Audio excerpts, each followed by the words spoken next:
Time's up. Admiral. Here it comes.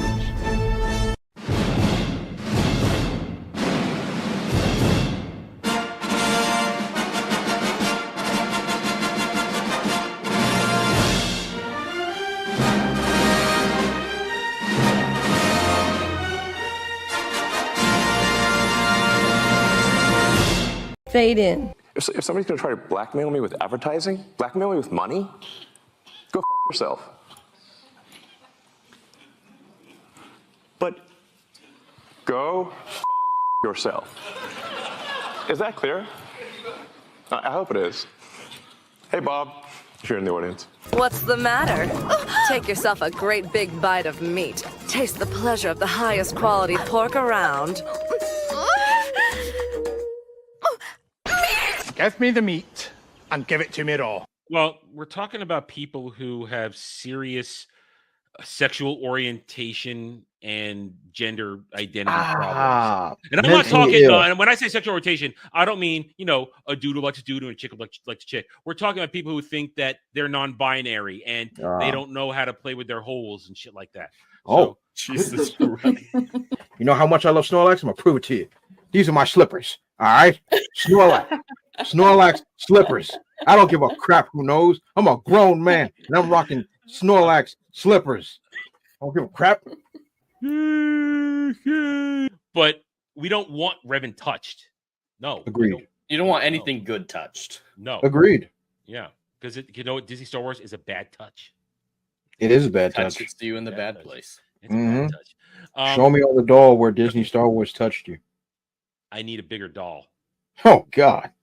There's no doll left. Oh, these two girls when you kiss, they're gonna be hot. Oh, Elizabeth Hurley's gonna get butt naked in this. Like, I wanna dive into her deep pool and swim around in her labia. I dangled for too long there. That wasn't fun. But I also hate you a little because you go and make it your business to try to make fun or try to get in. Yes, exactly. Half-breed putting her crotch in my face. I'm still jerking off in front of my console. Who writes someone that's a genius and that everybody is over there sucking her toes, and then you got to come over here and then say something ridiculous like, hey, victimize me, daddy. I will twerk on her on the bed. I ain't going to do it in the middle of the dance floor. That's what I'm... Yeah, whatever. That's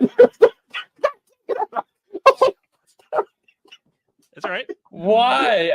My brain didn't need that. I'd already seen too many pictures of Shooty today. What? Well, there's an image in my mind. I'm gonna tell you, if I'm gonna tell you a story and the end result is gonna be me taking a dump on somebody's forehead, do you care about how we got there? Hey, my name is a pimp named Dries, and I believe I've misplaced some merchandise at this residence. Lord Jesus and the shepherds, where is daddy's money? I will not hesitate for one solitary second to put hands on somebody if I don't have my monies. You got to watch it. You got to hit the like button. We've got to get it up for him, guys. Come on. Everyone who's watching this Don't video say it needs like to that. go over Don't there, say it like that. And share the video. We got to keep going. Don't they have to get it up for me? Don't say it like that. God damn it. What? What? What? We want to enjoy what we're looking at. We don't want sores and fat whores. Liar! No. Let me be as clear as I can. Ain't no colors in Scandinavia. Game over, man. It's game over. When I was swarmed by bugs, Dom H, the hero that he is, waded into that maelstrom of claws and jaws and gook and pulled my dead ass out and got me to safety on the ship. Dom H is a patriot and a hero. Yeah, that was really gay. Hey, man, you don't know what it's like being in the shit with the bugs everywhere, man. It's terror. It's a nightmare. It's horrible. Bugs make you gay? Kind of explaining why Bill Gates is pushing so hard for us to eat bugs. This is why I do crystal meth. Please, sir, can I have some darkies? There is nobody of merit there. It's for their new fan base. That's who D23 is for. Everybody who went there knowing they sniff crotch and suck shit. I want to be a filthy, undisputed first ballot Hall of Fame skank. It has shown us one thing. The fake fans, the stands, they show up. They showed up for all of these. but they're not an audience. Nope. They're a bunch of weirdos hanging out in a parking lot, watching each other do weird shit. Oh God. I don't know where I come up with these. They just happen. Are you out there watching them watch them? I can hear them from where I am. That's the Oh. A lot of squelching. yeah. Listen, at least I don't have to clean it up. That's good. I'm colored. Shut up. Yeah, you know what? This freaking existed. It exists. That exists. You just imagined it. I guess. Kind of hurts. I think it's physical. Don't try to razzle dazzle me. There was high top fade Dre. There's been so many over the years. Cornrows, all of them. Just let your soul glow. Just let it shine through. Just let your soul glow, baby. Feeling oh so silky smooth. And these tool bags wouldn't know quality if it walked up and motorboated them. Because, you're going to motorboat quality. Wait, what? Quality boobs. You want to motorboat quality boobs. There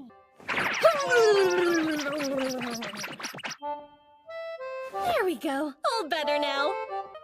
Man, titties are the greatest things on earth. I still have no shame. Welcome back to Roundtable.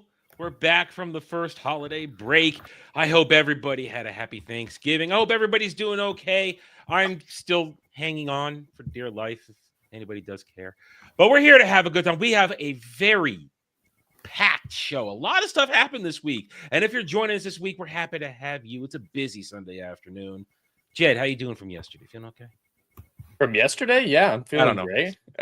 Did something happen yesterday that I'm not aware of? I'm just tossing it to you in a strange way. That's all. All right. Well, I'm doing great. Just enjoying the Indiana Jones news, especially with the new game. When everyone says it's the greatest game ever, especially IGN, I worry about it. Especially when there's a line that they've revealed in the show where Yahtzees, the bad guys from Germany, said there's no one easier to manipulate than an insecure male. So definitely no modern day messaging going on in this film. Can't imagine why anyone would dislike this game. I think, it's got to be the greatest game ever. IGN says so. Has no modern day messaging, obviously. So I have no interest in that game whatsoever. We broke down the trailer right before it dropped last week on Monday, and nobody in our conversation there was interested at all. I mean, listen, if I was Indiana Jones on the screen, I want to see an Indiana Jones. I don't want to just see my hands. Well, doing but stuff. You can see him when he's swinging on the whip. It randomly changes to the third person. And you sold me. So yeah, you get to see him sometimes, and the cutscenes, obviously. Oh, cutscenes, yeah. Yeah. Listen. I love a good story-based game. Right now, I'm playing Tales of Arise. It's my private play game, and 60% of the game is cutscenes. Yesterday, before we did drive-in yesterday, I spent about an hour or so playing it just because I had nothing to do. The whole hour was cutscenes, going from one point to another. I was just trying to get to the next point to do shit. I mean, listen, I don't mind it, but that's not a selling point anymore in games. Especially if you're giving me an Indiana Jones game where it's a digital Harrison Ford, but Troy Baker trying to pretend to be Harrison Ford. I don't care. Listen, if you enjoy the game, that's fine. I don't give a shit. It is not going to save the Indiana Jones franchise. It's dead. There were only 3 movies. Last year proved there were only 3 Indiana Jones movies. And listen, we've got some commentary. At least I might bring it up today in conversation, but I'm saving it for something else. Good old James Crybaby Mangold, decided to talk about Star Wars and Indiana Jones, stuff like that. He basically said, I don't care what people say. You can all shut up. Basically, it's boiled down to He's working really hard to be the new Ryan Johnson, because before Last Jedi, a lot of people had a positive opinion of Ryan Johnson after Looper, which I had problems with Looper. I don't think it's that good, but people loved him and thought he was a up and coming visionary director, and then he kind of ruined it all. Seems like James Mangold might be trying really hard for that new slot. Oh, well, he's got that Dawn of the Jedi movie, and he's crowing about it the other day, saying, I'm working on it, and I've got one of the guys that worked on Andor working on it with me. Yeah. Great. Whatever. Yeah, great. Hi, Dre. How you doing? Hey. It's good to be back. All right, let me ask you this, Dre. How you feel about this whole Marvel's Rivals thing? Are you into that? I'm not into arena games, so it doesn't really do anything for me. A couple of people have reached out to me. Matter of fact, I think yesterday a couple of people reached out to me about, like, hey, have you tried Marvel Rivals yet? I'm like, look, there's only one arena game for me, and it was called Unreal Tournament, and it came out in 1999. Wow. Damn, okay. Don't date me. Don't date me. I get enough of that shit from Jed that I'm older than dirt. I don't need you to do that to me too. That's the only one that ever meant anything to me. Unreal Tournament, 1999. That's it. Outside of that, I don't even know what that is. See, that's the point. You see, look what he's doing. It's terrible. Yeah, that's the only arena game that ever meant anything to me. Now, I've seen gameplay. I've seen when it was in pre-alpha. I saw a lot of content. I think I like the character pool that they're doing. A lot of cool characters that they're throwing in there, but I hate arena fighters. It just doesn't not my thing either.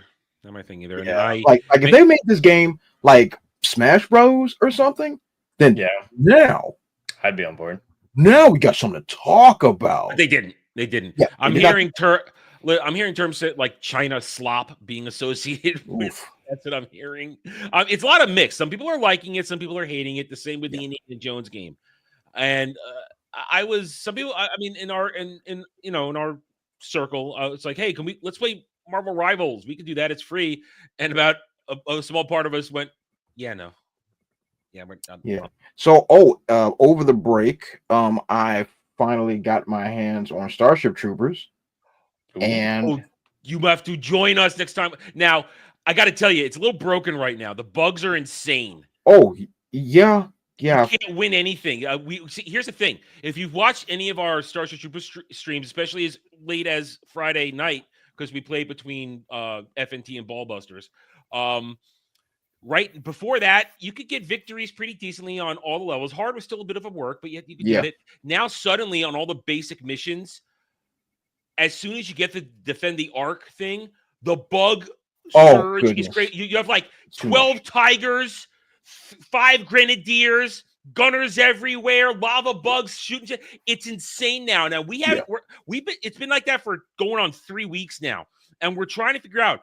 Did we know people were complaining maybe it was a little too easy and they might have throttled up the difficulty? But did they do that?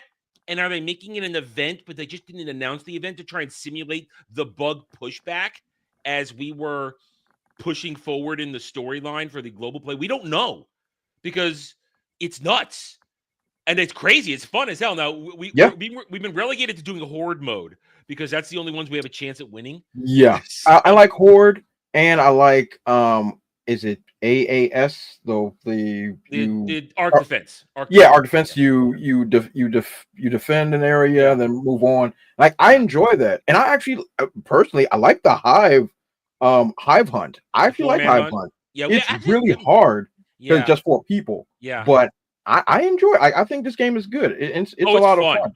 It's a lot of fun. You got to get in there with us, man. We've had up to 13 level of sodomy that I'm taking in this joint is biblical. You got to get in there. We have 13 people playing at one point. We almost have enough ready to go for a full 16 man.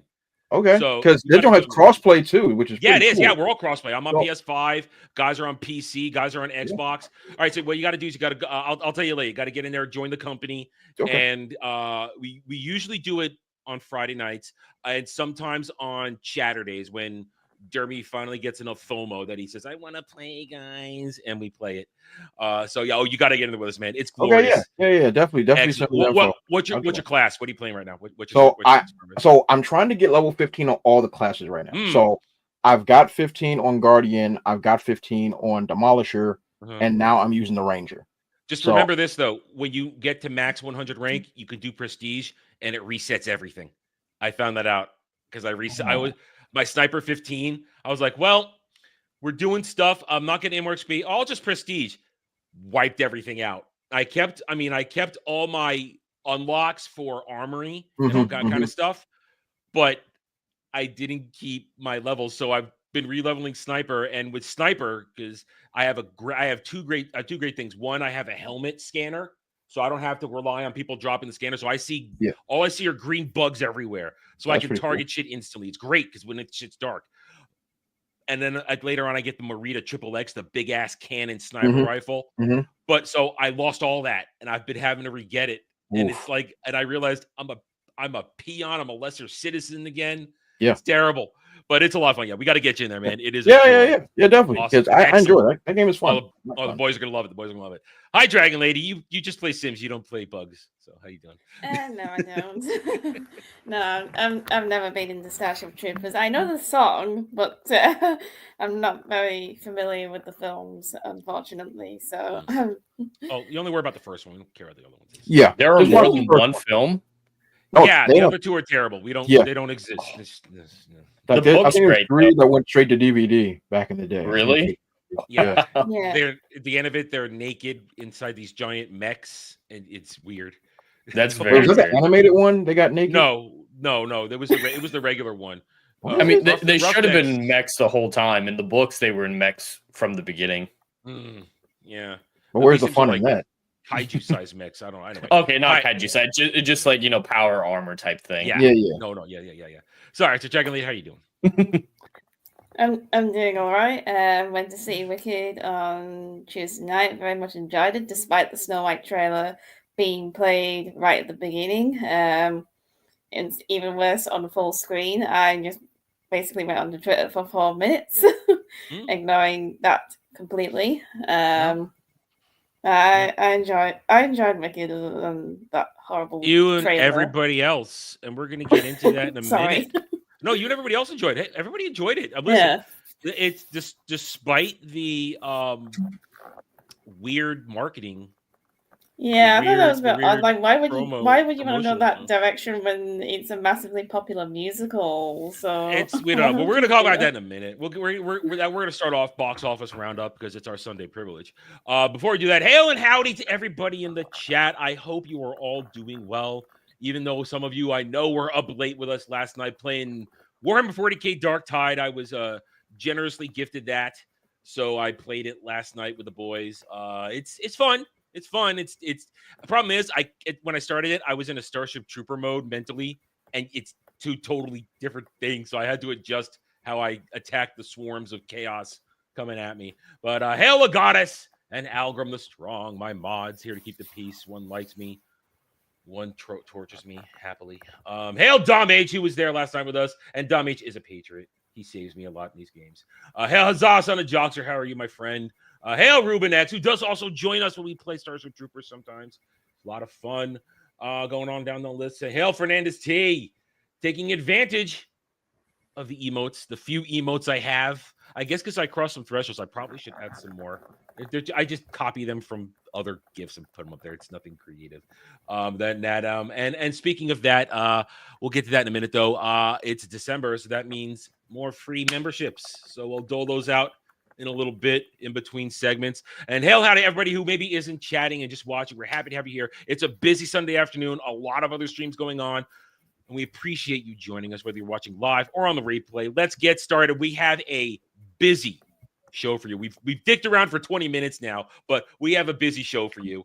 The Harry Potter stuff that went down this week out of nowhere. We're going to break that down. It's rumors, a lot of rumors, but there's more than just the Snape race swap that's out there, possible race swap. Doctor Who dropped a trailer. Thank you for proving that it's not going to get any better. We've mentioned it. There's the Snow White trailer, which finally became reviewable, safely reviewable and watchable on YouTube. It had been in the theaters for a couple of weeks, and now just this week, finally available on YouTube. And then we've got, I'm going to rant about Skeleton Crew. I'm going to walk you guys down a path with me, and I want you to let me know if you see what IMC. Besides the fact that it's generic, boring crap. And listen, it's not hard to ratio me. I'm a small channel. If I don't get a lot of likes, it's very easy for a bunch of stands to come in and ratio me. And on my Skeleton Crew reviews, they're trying to do that. They have, in fact, in one section, but they can pretend all they want. It's generic, boring crap. It's not Star Wars. And I'm going to walk you guys through because I've seen it. And then I got gifted with this last night. Maybe it's a curse. I don't know. I've been attributing it to the idea of Hello Darkness, my old friend. Wheel of Time, Waste of Time, Wheel of Prime, Season 3 dropped a trailer last night. Teaser trailer. We're going to watch it. I haven't watched it yet. We're going to watch it. And you guys will listen to me cry. It's that simple. It's that simple. We'll do it here. I have you guys here. You might as well share my pain and ask me stupid questions that I will answer in Rage Nerd mode. That's how it's going to go. Anyway, so all right, let's get started with the actual show instead of just messing around. But we do it. We have fun. It's okay. All right, so last weekend, because we didn't have a show because it was Thanksgiving weekend, I did, however, do a natural 20, and I broke down the box office because I could not ignore the Moana release compared to the Wicked, and I wanted to be able to posit my thoughts on it. And I basically said, Wicked is on its way to profit mode, and it has reached profit mode as of today. It has reached profit mode, but as we originally talked about it when it dropped, when it premiered, it might not make $1 billion. And I said it last week, and I'm going to say it again. I do not think it's going to make $1 billion. Well, as Moana may well be on its way. So here we go. Wicked week 3 broke 300 million, on its way to 400 million domestic, but a very weak international. I'm very surprised about that because Broadway is more English speaking countries, but still I expected more than this. 500, almost getting to 500 in week 3 isn't bad, not at all. But no, after that first weekend, I was thinking it would be a little bit better by now, at least over 6 by this point. Yeah, I thought losing a little steam. I thought it was going to break 400 last weekend, and it didn't. I was surprised by that. I thought it would have a little more of that Thanksgiving holiday bump, but Moana could be the factor as why it slowed down. Yeah, it could be sucking all the air out of the room for it. I agree. Yeah, so what's the drop off? Yeah, let's go. 57% drop off. Not terrible. Well, that 28% is incredible. That was last week. Yeah. Yeah. From 1 to 2. That's insane. Yeah. But yeah, for a third week, it's a little higher than you want, but this is this week. That's a look. I mean, you look at the day to day. This is Thanksgiving. That's major hauls. 20, 30. This was the first week in December. That's a massive drop off domestically. 75% day to day for that. What is that? The 4th? Yeah, it's the 2nd through the 5th. All those. Yeah, it was from the 1st to the 2nd. From December 1st to December 2nd, it was a 72% drop off. So, I mean, Dragon Lady, you saw it, you liked it. Are you going to go see it again? When it comes out on Blu-ray, I'll watch it again. I don't usually see something twice, very rarely. Okay. So, I mean, that's the thing. That's the thing. Are people... Dre, you were a part of the Barbenheimer thing, whether you liked it or not. Yeah. People went and see that shit, but people went and saw Barbie over and over again. Those girls went in packs. Oh, yeah, they went. Oh, yeah. It ain't happening here, is it? It ain't happening. No, I don't think so. And to be honest with you, I'm a little confused on why the box office is where it's at. I really thought that this show might be higher after the 3rd week. I was projecting at least about $600 million based on just the impact of the play. The impact of the play alone will be enough to get this thing going, but those international numbers are staggeringly low. I was at least expecting for at least Europe to show up, bare minimum, to show up in droves to make big numbers, especially the UK numbers, especially. That's what I would definitely be expecting. But that's still surprising. That surprises me a great deal. It just dropped in China on Friday, but nobody expects this. Nobody expects it to do big in China. No. Especially with the lead. Yeah, definitely. Yeah. We don't do them green colors. We don't do that in China. Yeah, we don't do that. Japan doesn't get it until March. Oh, wow. God. I mean, they want to be a huge market anyway, but that is really weird. And there's not many. But it's basically released everywhere at this See point. the UK numbers. Go back down. You just hit it, and that's what. See, it's at 17 million. I knew the UK would do well, but I was. Oh, I'm sorry. Thank you. 36 million, and that's I was expecting an even bigger number coming out of the UK. That's what I was expecting. I was expecting this joint to be huge over there. I think it's more popular in the US than it is in the UK. It is a popular musical in the UK, but it's more well known and more popular over in the US than in the UK. If you get my meaning. Yeah. Absolutely. So here it is. We said this. We said it was going to do well, and it's in profit mode. It needed about 400 million, maybe a little more to get profit. Let's just say, for conversation purposes, it's in profit mode now. It will make Absolutely, profit. that's fair. They're going to keep this thing in theaters through Christmas. Do you think? Oh, yeah. Fair assessment? Oh, no question. Yeah, no question. And I believe if we go back in time on this very show, we all kind of agreed it would top out around 650, 700. I think that's where we said it would top out around. Yeah, I don't think anybody claimed billion-dollar numbers. I don't think so. Before it premiered, some people were saying, "Oh, $1 billion, $1 billion." Yeah, I don't. No, I don't think any of us said that. That's not on this show. No, none of us did. Yeah, the theater audiences are very, very niche, and especially when they release film adaptations of musicals, like Phantom of the Opera or Wicked in this case. How did Phantom of the Opera do about 20 odd years ago? How did that do on there? Not well. I don't even think it was relevant. Yeah, nobody cares about Phantom of the Opera. Nobody gives a shit. I mean, Dragon Lady, you're right. Musicals just in general aren't relevant anymore, whether or not they're adaptations from Broadway or not. I mean, 70 years ago, 60 years ago, they were the juggernauts of the film industry. Well, there was some talent back then. Yeah, there's talent. And that helps a lot. But yeah, these days musicals just aren't that common to begin with. And when they are happening, they're not doing well. I mean, West Side Story was technically a musical from a couple years ago. And that failed abysmally. So yeah, there's just not a huge market for musicals to begin with. So it's really impressive that this one eked out as much of a profit as it did, I think, at this point, considering the decline of musicals in general. And it's all because of the domestic love for it, because this is an American property. Fair enough. An American property through and through. That's where its rabid fan base has been for the past 20 years. But here's the thing.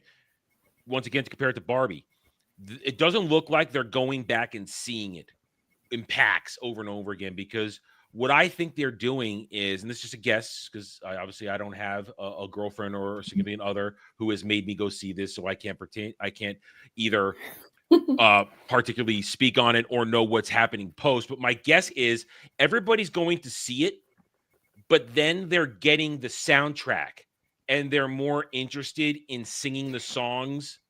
Yeah, that's what happened. That's what happened like 20 years ago when they released the Broadway version. And a lot of people, myself included, were off getting the soundtrack, and we're all like, "Hey, this is really, really good." I haven't seen the actual stage play, so this was about as close as I was going to get to seeing it. So I thought, well, I might as well watch the film. And I'm actually really surprised, because I thought, oh, this is going to be another musical I like that they've crapped all over in the way that they did with Cats, which I've tried to memory hole from existence. Well, you don't want to see like artificial buttholes? You want to see that? No, I have the 1998 film. I don't need the remake. I don't need Cats at all, because I'm straight. Anyway, but I think that people are now more interested who went and see it and love it. They're more interested in getting the soundtrack and listening to the songs and singing along than going back and watching it again. That's just my feeling of it. Because everybody, even in our sphere, the ladies, they were quelling over it. They're, oh, it's so great. I love it so much. But they didn't go see it again. I haven't heard anybody say they've gone to see it again. And after, if they have a dude in their life who allowed themselves to be dragged to it because it's the man's duty to go and suffer to then be rewarded at a later time. That's correct. They already played that ticket. They played that hand. You're not going to drag your male friend, your male counterpart, your husband, your boyfriend to go see that again. You're not going to do that. Nope. Not going to. Yeah. So I think it's going to top out around, I think I said 400, 450. I'm going to stick to that. I think it'll squeeze out to about 400, 450 domestic. It'll creep up to 200 international, maybe 250. And there's your 600, 650, 700. Yeah, I think that's fair. Very fair. I think those numbers are fair. It's a success. Yeah, And absolutely. It's a it's success. got part 2 on the way. Have we heard a release date for part 2? I'm assuming they're going to do it in the summer. That's what I'm assuming. I think it's still a little ways away. Let me look it up. But the budget for this one was 120 million, right? So it's been in profit for 145.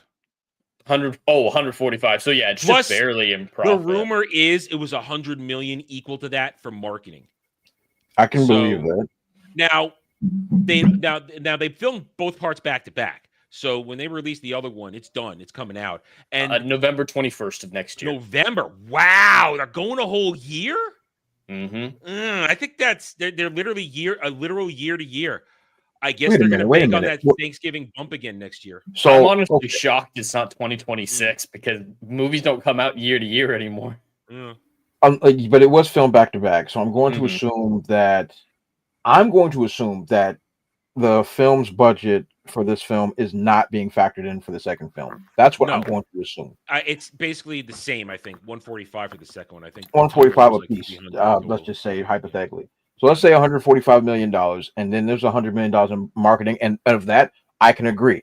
I don't think anybody's going to debate that they didn't pour a gajillion dollars in marketing for this film.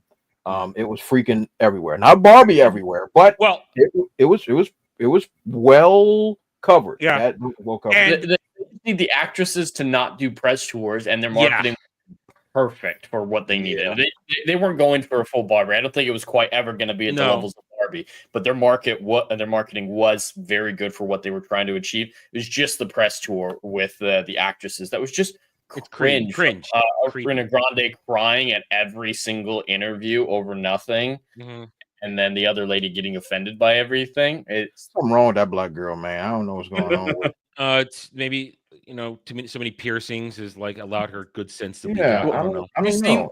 Her fashion, Dre. She was wearing like a 1700s nun hat thing, that like wraps under the chin. Yeah, looking like Friar Tuck.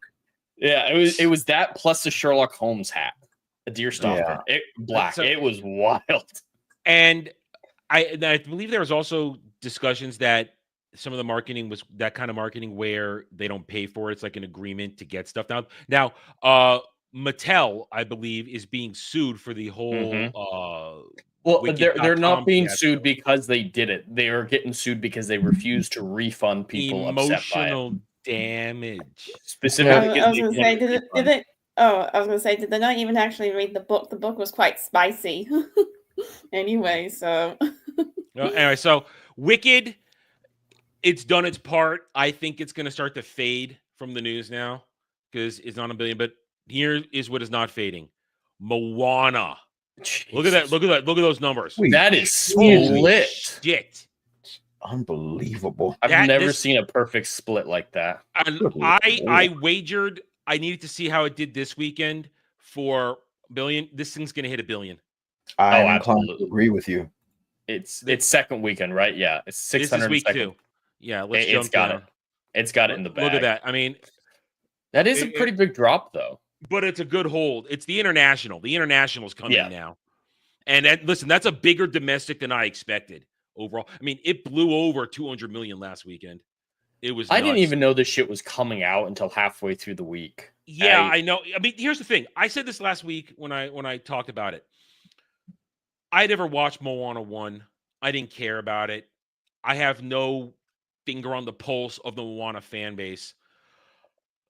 I didn't know this existed. I didn't know people like this. Now, is this a Thanksgiving week bump and the good word of mouth? Is it that? I mean, obviously, it's unoffensive. I haven't heard a bad word about this movie since it came out. Yeah, neither. The only word I've heard bad wise about it is that the first half of the film isn't great, and it's your typical Disney sequel where it's good but not as good as the first film.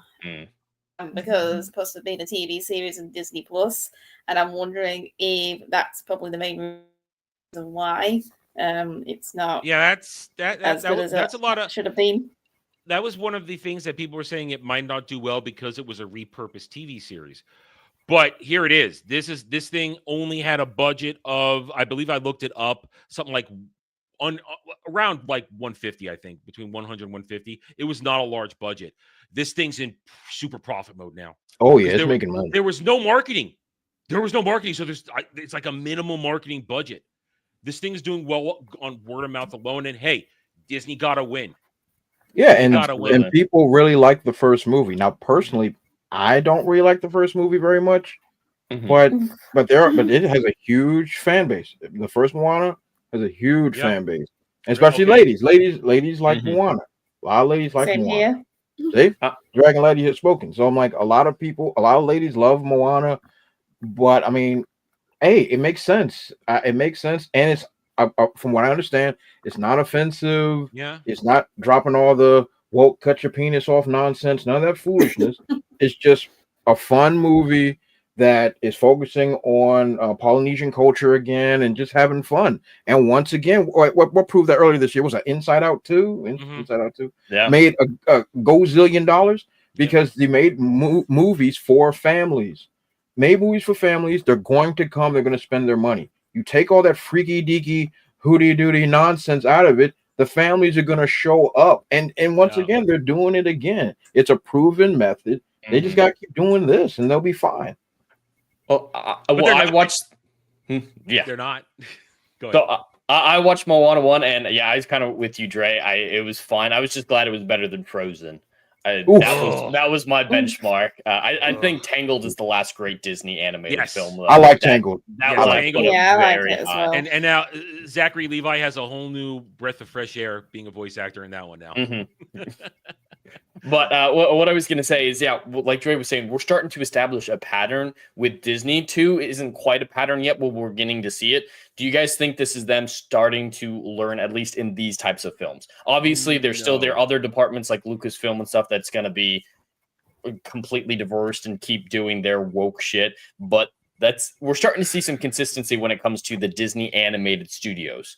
We haven't had a Strange Worlds in a while. It's been a while since we had a movie like that. I'm prepared for this question. I've thought about this on my own. Uh-oh. Okay. 1, Pixar is Pixar. And both Inside Out 2 and Moana 2 suffer, and I say suffer in a positive way. They suffer the same thing. I don't think anybody who pulls the woke levers at Disney, I don't think they were paying attention to either of those projects. I think when it comes to Inside Out 2, because remember that one had next to no marketing either. It wasn't really pushed that hard, and it just came out, and word of mouth skyrocketed it out of nowhere. This one, no real marketing, nobody talking about it, nobody seemingly caring about it, and here it is, good word of mouth. Both of them have the same in common, no messaging. Disney can't help themselves in any of their departments, I don't think. So I think you're right. Let's see if there's a pattern next. I mean, we don't know what's coming next in their animated department. Oh, no, we do know. Frozen 3. That's still a couple ways away, I think. It's a ways away, but they're working on it right now. It's being worked on. But Toy Story 5. Toy Story 5. Why? Don't ask me. I don't give a shit anymore. And it's not animated, but they're filming the live action Moana right now. That was my next thing. I was going to ask you guys this question. Do you think that goodwill from this carries over to that? I think logistically speaking, it should. I don't know. I don't think it's going to do the animation numbers. I don't think that's a real thing, because I think the overwhelming majority of people are sick and tired of the live action formula. And I've heard on several occasions many people saying, hey, why would I watch it again in live action when I have the DVD and I already enjoy it?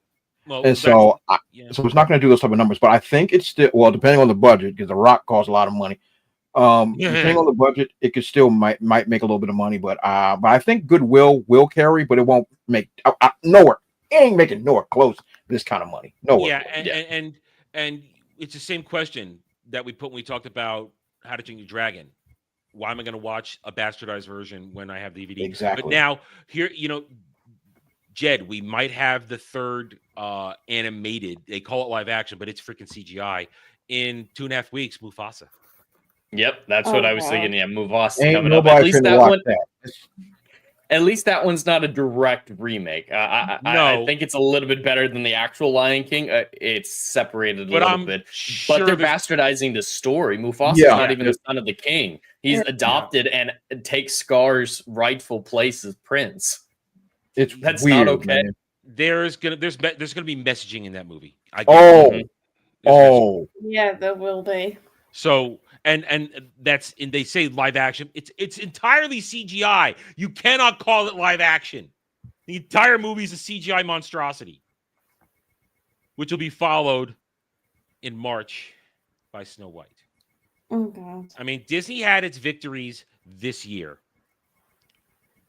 It's not going to do well come the beginning of next year because it's ending the year with Mufasa, which is not Mufasa's not going to do well. It's not. No. God, no. No. And then you're starting next year with Captain America Black Falcon. That's good, terrible. They got a host of crap they're putting on Disney Plus. And then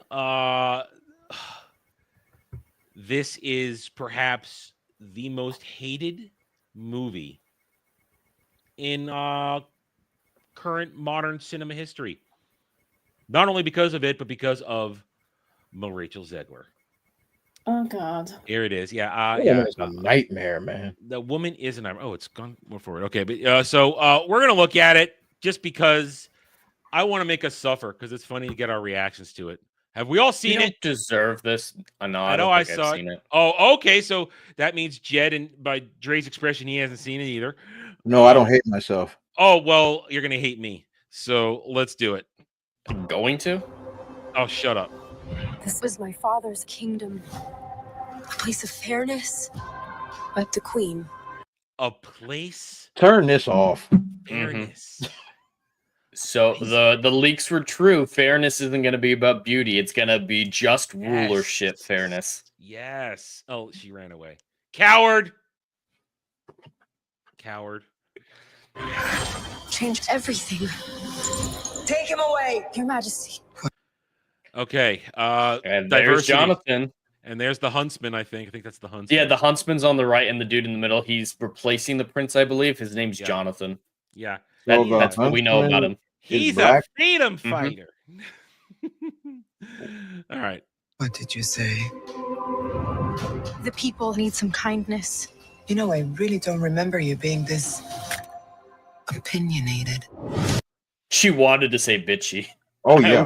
I would have gone to watch this movie immediately if she called her bitchy. Yeah. Just the evil queen. And I love it that I don't remember Rachel Zegler not being opinionated. I love that. That's just great. That's great. Talk Gal about Gadot is hot. She deserves better than this. Yeah, she does. Especially the treatment she's getting. I've seen the responses of, I love Rachel Zegler, but I hate Disney and I hate Gal Gadot. What do I do to watch this? Well, they hate Gal Gadot. She hasn't done anything. Well, she's from a country they hate right now. For crying out loud. Yeah, that's it. She hasn't said anything about the drama going on and So just the because conflict so going they're on. just racist then. Yes. Essentially. Yes, they have certain flags in their bios. God in heaven, man. What is happening in this country? Crazy people. Magic mirror on the wall. Who is the fairest of them all? Famed is thy beauty, Majesty. Okay, now I gotta admit this. When I did my reaction every week, I misinterpreted that. And a lot of people were like, Adam, you're an idiot. You're a retard. He's not talking about her fame being her beauty. He's saying famed your beauty. I misheard it. I reacted and probably so yes, I'm a retard. There you go. I admit. Yeah, she's famous for being hot. That translation. Well, that is true for Gal Gadot. It is but true. I mean, but yeah. So they even butchered the mirror thing right there, all to get around the fact that, as he says right here, A lovely maiden I now behold. I look at you. that basically it's going to be saying she's the fairest because, as we just said a minute ago, she's the fairest because she's supposed to be fair to the people. Now, this just doesn't make sense. At least in the original story, when it was about MB for Beauty, you could see it making sense with this character. Yeah. But she doesn't give a shit what the people think of her. She's willingly trying to execute Jonathan, is what we saw earlier, and she's a brutal ruler. Why would she give a shit if people think she's fair? That is actually makes a lot of incongruent with her character that they're portraying her as. So this change of fairness, this synonym they looked up, they're just like, all right, what's a synonym for fair that we can use? It completely degrades the integrity of the plot to the point where it's nonsensical. Her motives don't make sense.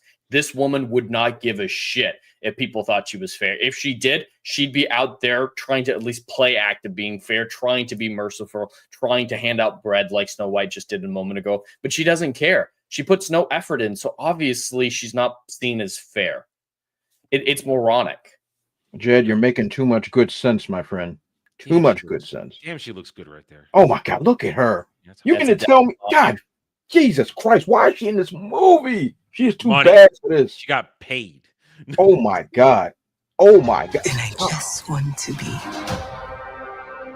the fairest of them all.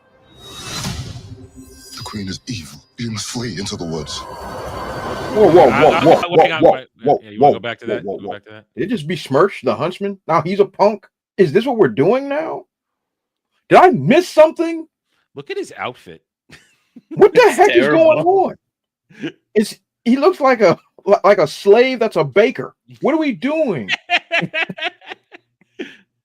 What is happening right now? The huntsman is the man of this story. He goes hard in the paint. This dude's talking about, hey, go run and hide in the forest while I sit there and, I don't know, bake souffles. I don't understand what's happening. Well, she ain't white in this one, so he don't care. Ugh. Brown.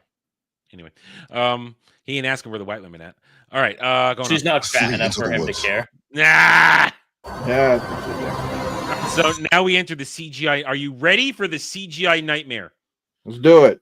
Okay.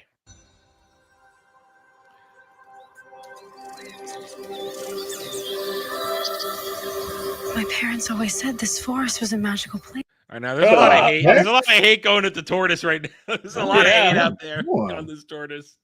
They couldn't film on site. They couldn't just film some animals. No, they had to CGI the whole thing. That dude retarded. I'm That dude a little downsy. He had a little downsy. Most definitely. Absolutely. That's a downsy turtle. Uh-huh. Yeah. Nice.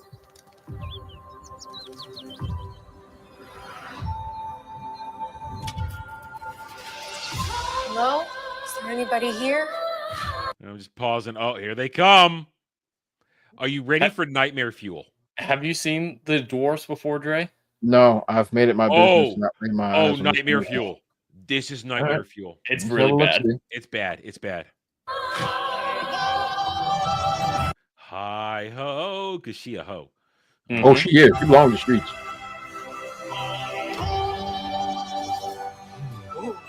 Whoa!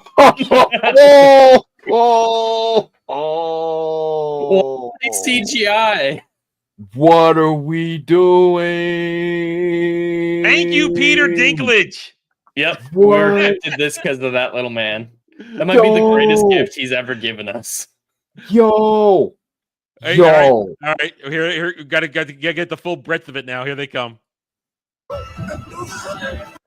All right, better shot.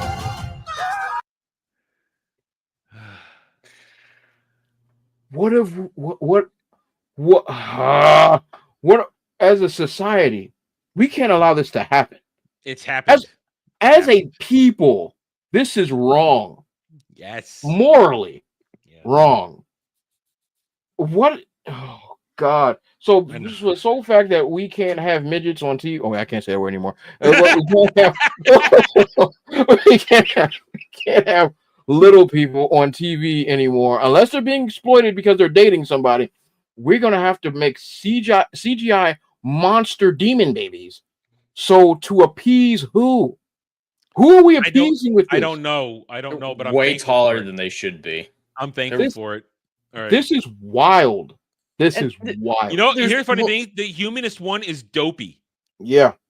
Yeah, he does look a little terrifying. He's supposed to be the most retarded looking one, but he looks the most normal. That tells you about the These people folks look creating rough.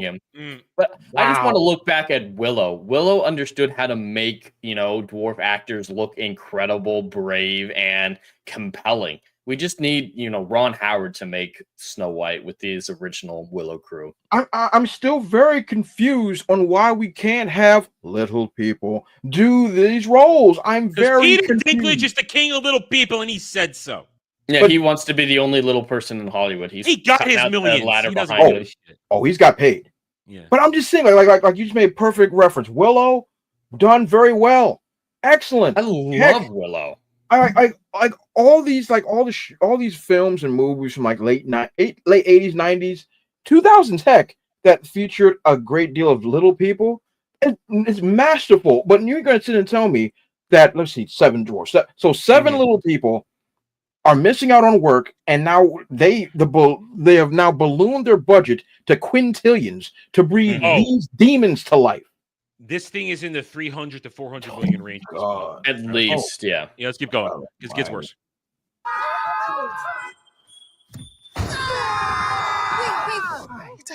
There's just another look at it. There you go. Just give me another look.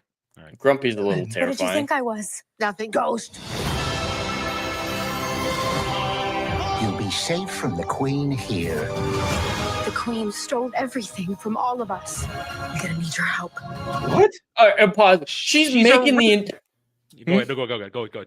But the evil queen made the entire town line up in formation and bow in sequence. She doesn't give a shit if they think she's fair. She wants to be feared and worshipped. That's not fairness. It doesn't make sense for a character. Now, here is where they're about to break from the traditional story. She's now a revolutionary. Yep. That's what the climax is going to be. And she's in red. She's a revolutionary in red. Coming Marxism. It's time to restore our kingdom. Turn this crap off. All right, now, are you ready for the original song? What is this, sung by Midless here? Holding out for someday, hoping somehow, some way, there comes a miracle. She can't. What is going on?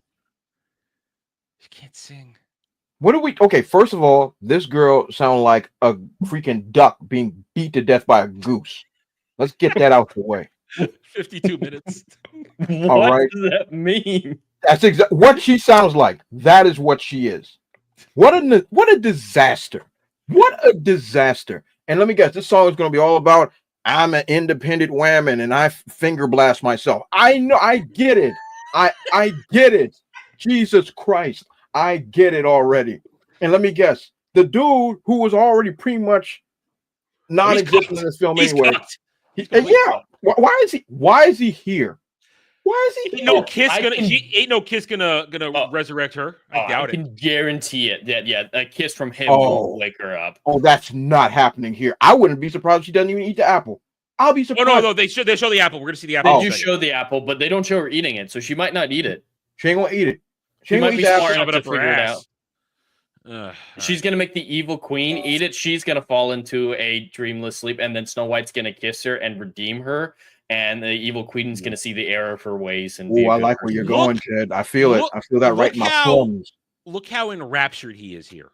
Look at that hairstyle. That is 100% a modern hairstyle. Mm-hmm. Snow White. I close my eyes and see the girl I meant to. Turn it off. And there it was. You Turn heard it that. off. The girl I I don't wanna meant do to this be. You just I heard, don't Jay, you were right. The line See? there, the girl I meant to be. See? You're absolutely Finger right. blasting. That's all this thing is about. That's it. And look, here she is, leading her forces. This is our kingdom. Leading the people like a good commie. Oh, A good commie. She is a commie. And now we're here to take it back. You were saying. I'm sorry, All right, so you're going to get a good look at CGI Gal Gadot as the witch. my dear. Did I frighten? It's a little horrifying. Oof. Old ladies deserve work too. Cast another actress. And is that I'm Or gonna use ask you, is that makeup. even her? Is that even her? And the all that CGI, when she's talking, yeah, you can see a little bit of Gal Gadot in the horror, but I don't think it's her on set. Yeah, I they think put it's her a face on stand-in. It's definitely a stand-in. For sure. That's not her. No, I'm wagering that's not her. No, I agree. Yeah, and if the movie as we see it lines up, Snow White's already led her revolution, and she's still going to poison her afterwards. What is doesn't that make revenge? sense. Like she drives her out of the castle and she's living homeless in the woods. But now she's at the back of the dwarf's house. What is this? What is this? All right, let's finish it up. It's almost done. Yeah.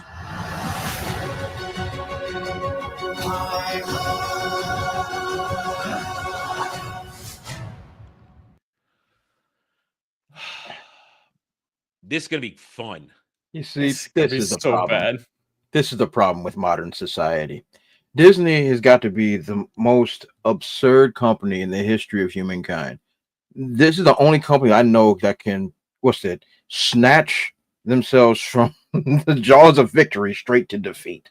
It's just, what were you thinking? Just every decision made here is bad. I could tell you, Steven Spielberg chose her. That's what they were thinking when they did this. Steven Spielberg is backstroking in gold coins. He can give a crap. These people are morons. The story is trash. The casting may be the worst I've ever seen ever.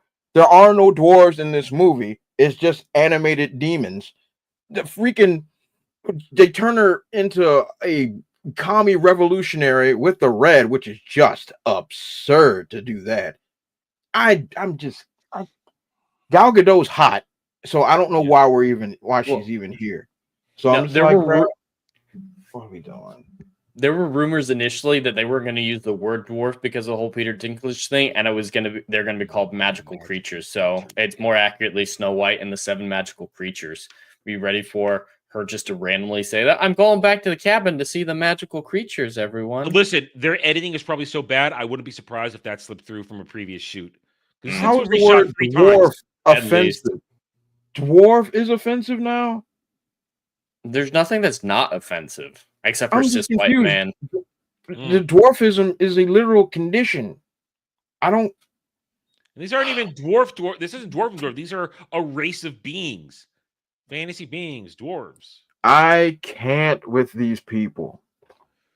Well, but this thing, they are dwarfs. See, I've taken a great deal of time to study all of my different type of little people, and dwarves are literally people that have proportioned bodies that are smaller. Yeah. So by definition, it still quantifies. Yeah.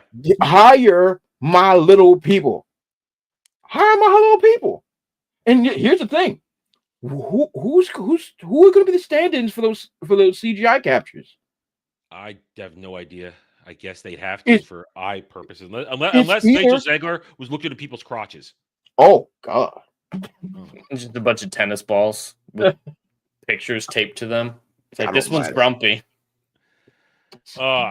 This movie's going to be one of the biggest flops in history, I think. Yeah, it's going to be a disaster. This will not smell any form of money. Not at all. This will not go over well with the people. The UK tax filings from 2 years ago. This thing's been in production for 3 years. Okay. From 2 years ago, from the first shoot, was $212 million. Good Lord. That was the original UK filing. They've reshot it twice since then, made it a CGI monstrosity. They're making a huge marketing campaign with this. This thing costs $400 million. Easy. At least, yeah. I think we're not being unfair to say this is a legitimate $1 billion break-even movie. Yeah. Yeah, I think that's more than fair. And now here's the question. Will they roll out Queen Rachel for the promotion for over the next 3 months? They can't. They're in a terrible situation because the 2 leads of the film are both marketing cancer right now, from Rachel Zegler's cringeness to, Gal Gadot being hated by a certain group of psychos. People. Yeah, by people hate her. She hasn't actually done or said anything. They hate her because of her religion and her nationality. That's why they hate her. If they bring out either of these actresses, they're going to get a lot of flack. So their marketing, they can't do press tours, at least to the extent that they're wanting to, that they would normally do. I think they're going to risk it with Rachel. I She's think they're the going to safer risk bet in their eyes, I'd say. In But their eyes, not in reality. Well, she's gonna go. The thing is, they're gonna put her out there. They're gonna try a couple of sanitized interviews, like we saw when she did it with what's her name from Little Mermaid, that kind of thing. Mm-hmm. They're gonna try. Yeah, a that went couple over of those, so well. and that's it. It's not. I know. I hear the sarcasm dripping. It's not gonna go over well. It's going to be a disaster because we're all going to roast it for the fakeness that it is. Because I'm just going to do what I always do.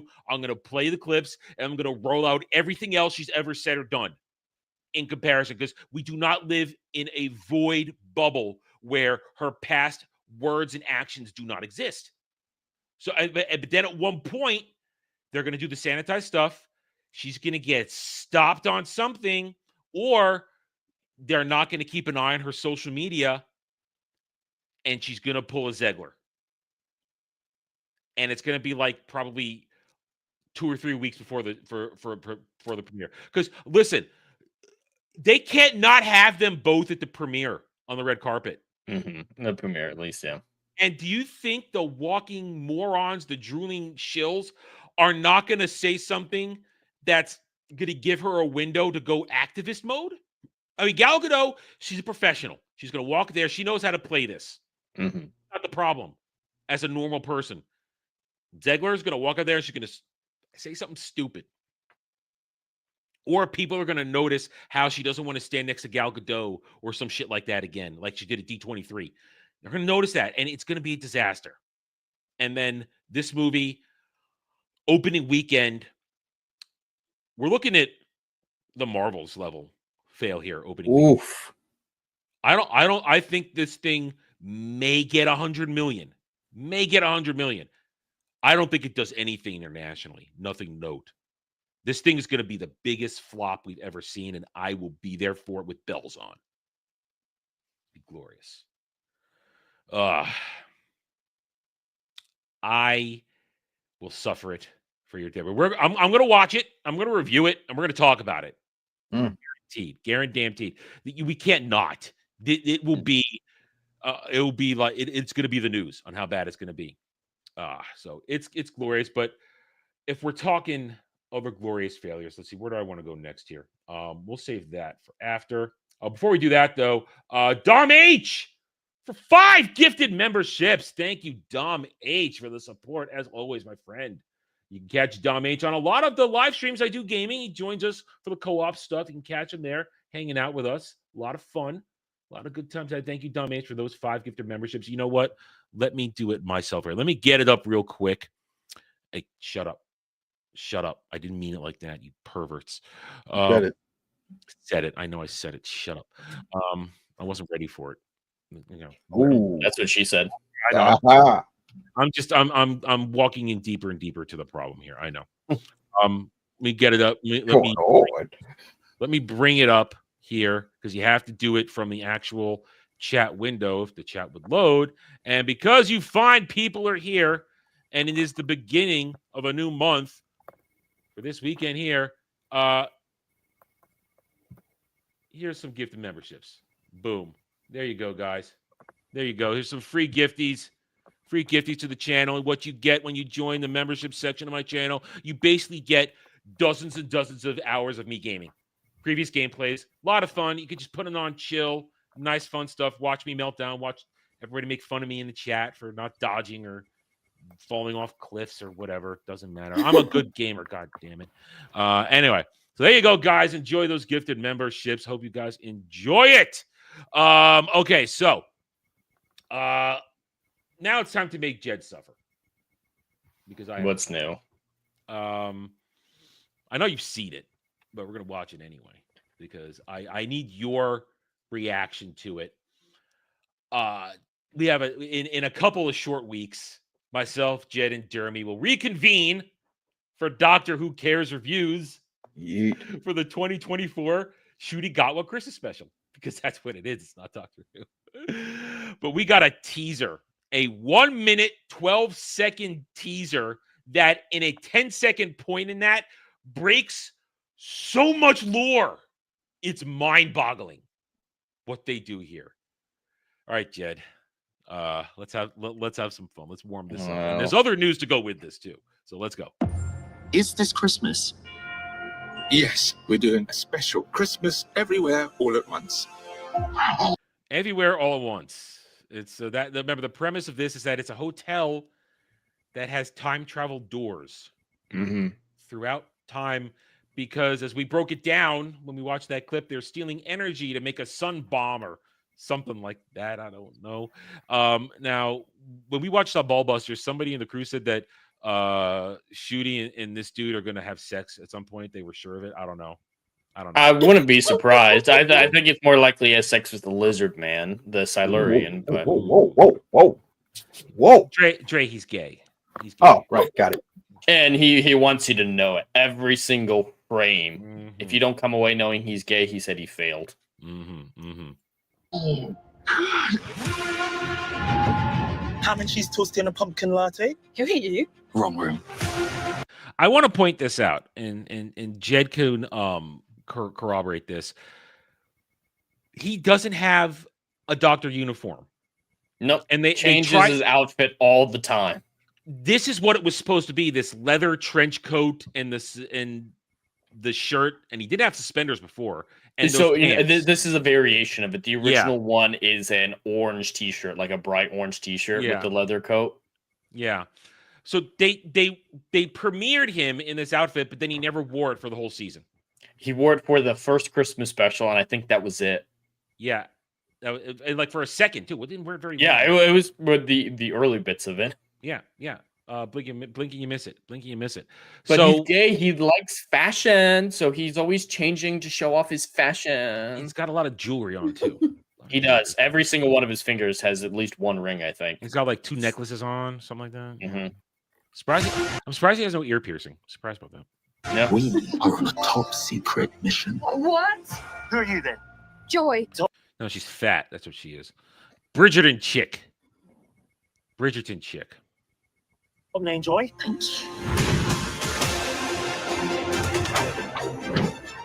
How did I get to be you? You'll find out.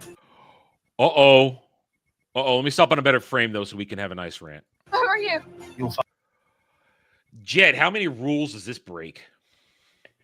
I mean, we've had doctors interact with each other before, but it's usually different incarnations. Yes. And this is paradoxical right here.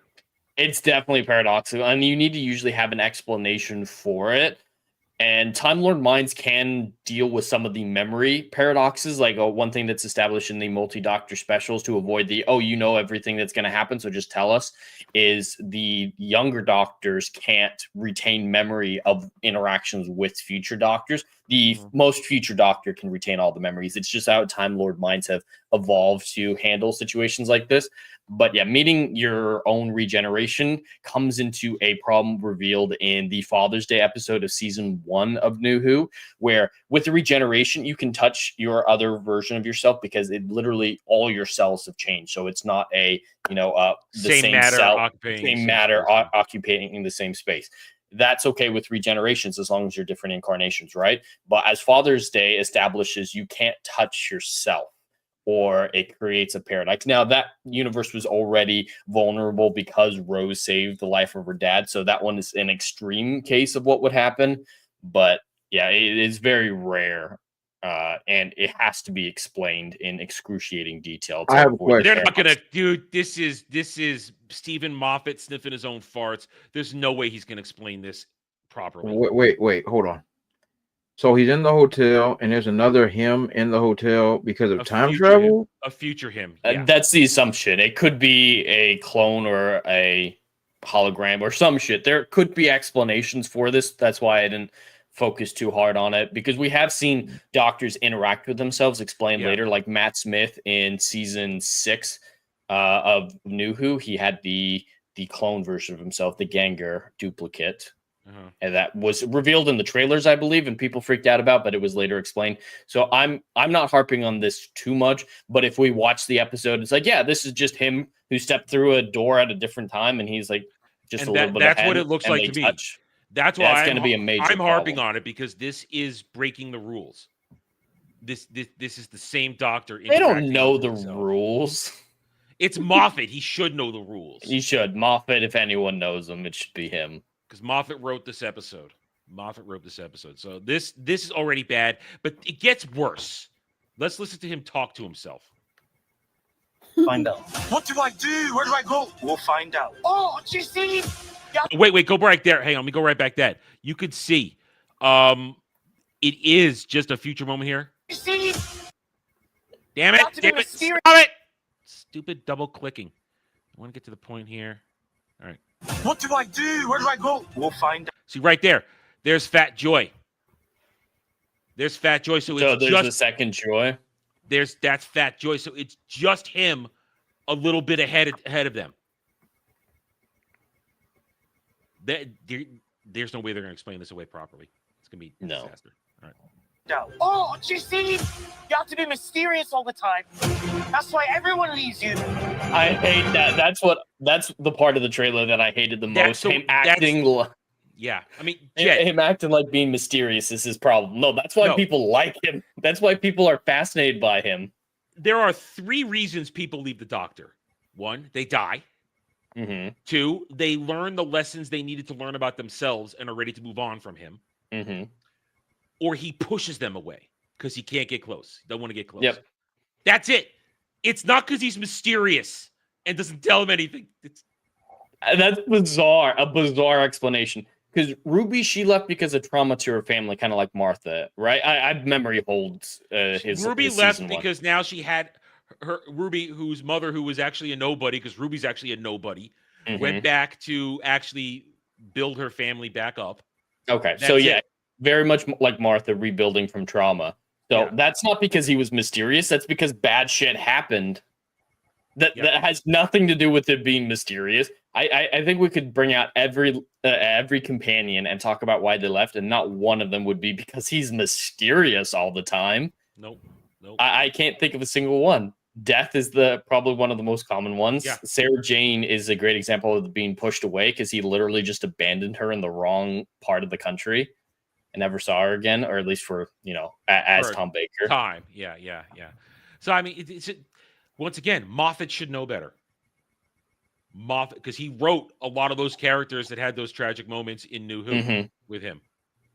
So and he was involved in this, the goodbye for Ruby, at Yeah. least in the season, enough to know that it was happening. So he should know that, no, she didn't leave because he was mysterious. So here, in a span of 10 seconds, they have broken lore. But they don't, like I said, they don't care. They don't give a shit. This is made for fans anywhere. This is made for the drooling retards who are happy they got their representation. Yeah, they don't give a shit about the plot, story, the interconnectivity of the universe. They're just like, McGay's gaying on the gay screen. That's the extent of their thought process. And then we got one more glorious moment coming up here. That is why you were always in love. So, God damn it. Well, there it is. That's why I don't know for sure if this is a future version of the Doctor, because of the way he's reacting to it. He's just stone-faced, like, and maybe even a little bit smug. I don't see the Doctor, at least especially close to this mental breakdown soon after this, would so casually watch his younger self break down.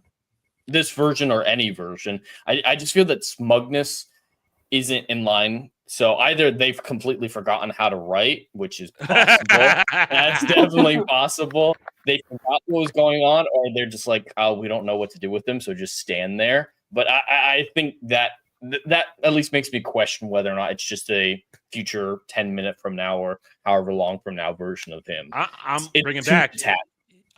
We saw Fat Joy's clothes. Well, it could have been them working together for a while, so that could have been the original Joy just following behind both of them going to do something. All I know is that this is, and then of course this. More crying.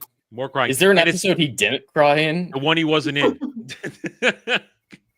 And right here, it's in 73 yards. It's ugly crying too. Look, there's the snot. There's the snot. He always has the snot. I don't want to see snot. Okay. Yeah. Why is there snot? I mean, listen, if you have to really be crying hard to generate the snot. That's full on sob. That's why I know not everyone is a big fan of Supernatural like I am, but their musical episode for their 200th anniversary, they had a song called A Single Man Tear. And it was like Dean talking about if a man has to cry, it's going to be one single man tear. I think that's what the doctor is in extreme situation. You can give him a single man tear. That's it. But no, he's crying again. And that's been the biggest takeaway of this trailer from a lot of from those of us who are very critical of this. Because I hadn't watched it up to my reaction, when I did early week, I had not seen it yet. And as I was watching, you can go see it. I just paused it and I broke down. Like, there it is. He's crying. I'm surprised, but yet I'm not surprised. Why do they think this is a good look? Oh, it's vulnerable. That's the new masculine. Is you have to be vulnerable and show emotion. And I think we should make a drinking game out of him crying. Just take a shot every time he drinks or every time he cries. Well, we only got the Christmas special. I don't think we're going to get too blasted during that. All right, let's finish this up. Promises to keep. We can do this. What's the biggest mystery in the known universe? It's pausing it for transformative purposes. The biggest. I just want to answer that question. The biggest mystery in the known universe is why the show is still on. Might not why be it hasn't for been much canceled. longer. Well, might have been. We'll get to that in a second. All right, that's basically it. It's just now a bunch of promotional crap. Yeah. Telling what. All right, so listen, I'm excited because it's gonna give us so much joy. I mean, here's how I predicted it. I'm gonna roll my eyes. Dermy's gonna cackle like a madman, and you're gonna drink. That's what's gonna happen when we do it. I'm gonna cringe. Dermy's gonna laugh, and you're gonna drink. That's what's gonna happen. You're gonna be on the floor by the end of the episode, then. If I'm not, I would have failed. Because every time Dermy brings this up, he starts laughing maniacally, getting ready to watch it. He loses his shit. He's more excited than both of us. I'm excited because I want to just bury this thing. And we still have season 2 of Shurigatwa coming with Monday. Sunday and Monday. That's the creative naming that they've done. Listen, I'll be happy to oogle Millie Gibson again. That's like the only thing that kind of gets me through it because she's hot. But this is disaster. Oh, yeah, Dre, there's going to be 2 companions for part of this next season, not the whole thing, but part of it, and their names are Monday and Sunday. Unrelated, unconnected with each other, just happy coincidence.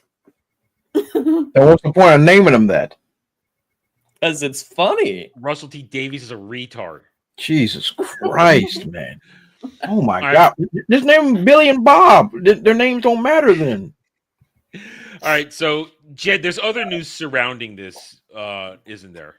Yes. So for those of you who remember a few years ago when Russell T. Davies was announced to come back for Doctor Who, it was also announced that Disney Plus would be getting a major financial stake in the property. And their involvement has been contradictory, to say the least. Some reports saying that they're adding to the budget to the point of $10 million per episode. Russell T. Davies said, no, of course, that's not true. And there's just a lot of back and forth on how much they're involved. But they are the worldwide distributors of Doctor Who. And that seems to be what they were purchasing it for, is the distribution rights outside of the UK. But they're not too happy with Doctor Who, how it was received after the abysmal ratings of Shurigatwa season 1, and they're just not invested in it. I want to show this real quick. It's not quite related to this news, but this is how Disney decided to market this Christmas special coming up next month, or in a couple weeks, Doctor Who, and they just slapped Special 5 on it. That's going to confuse people. It looks bad. That's zero effort put in. What does Special 5 mean? I don't know. It's the 5th special on Disney Plus. So there was the 3 David Tennant specials for the 60th anniversary, and then Shurigatwa's first Christmas special, and this is his second Christmas special. So that's what they're saying. It's the 5th Doctor Who Disney special, even though there's been dozens of actual Doctor Who specials. But yeah, it's the 5th one to show up on Disney Plus. And this tells you they don't know what's going on. Disney doesn't understand that this is a well-established franchise. They're just thinking, oh, if it's on here, oh, they have 5 specials, call this one Special 5. How That's hard the is it to extent that just they think say about it. Doctor Who Christmas Special 2024? That's all you have to do. Yeah, that's what they've done, forever with Doctor Who. Is just call it a Christmas special. Yeah, well, It's not complicated.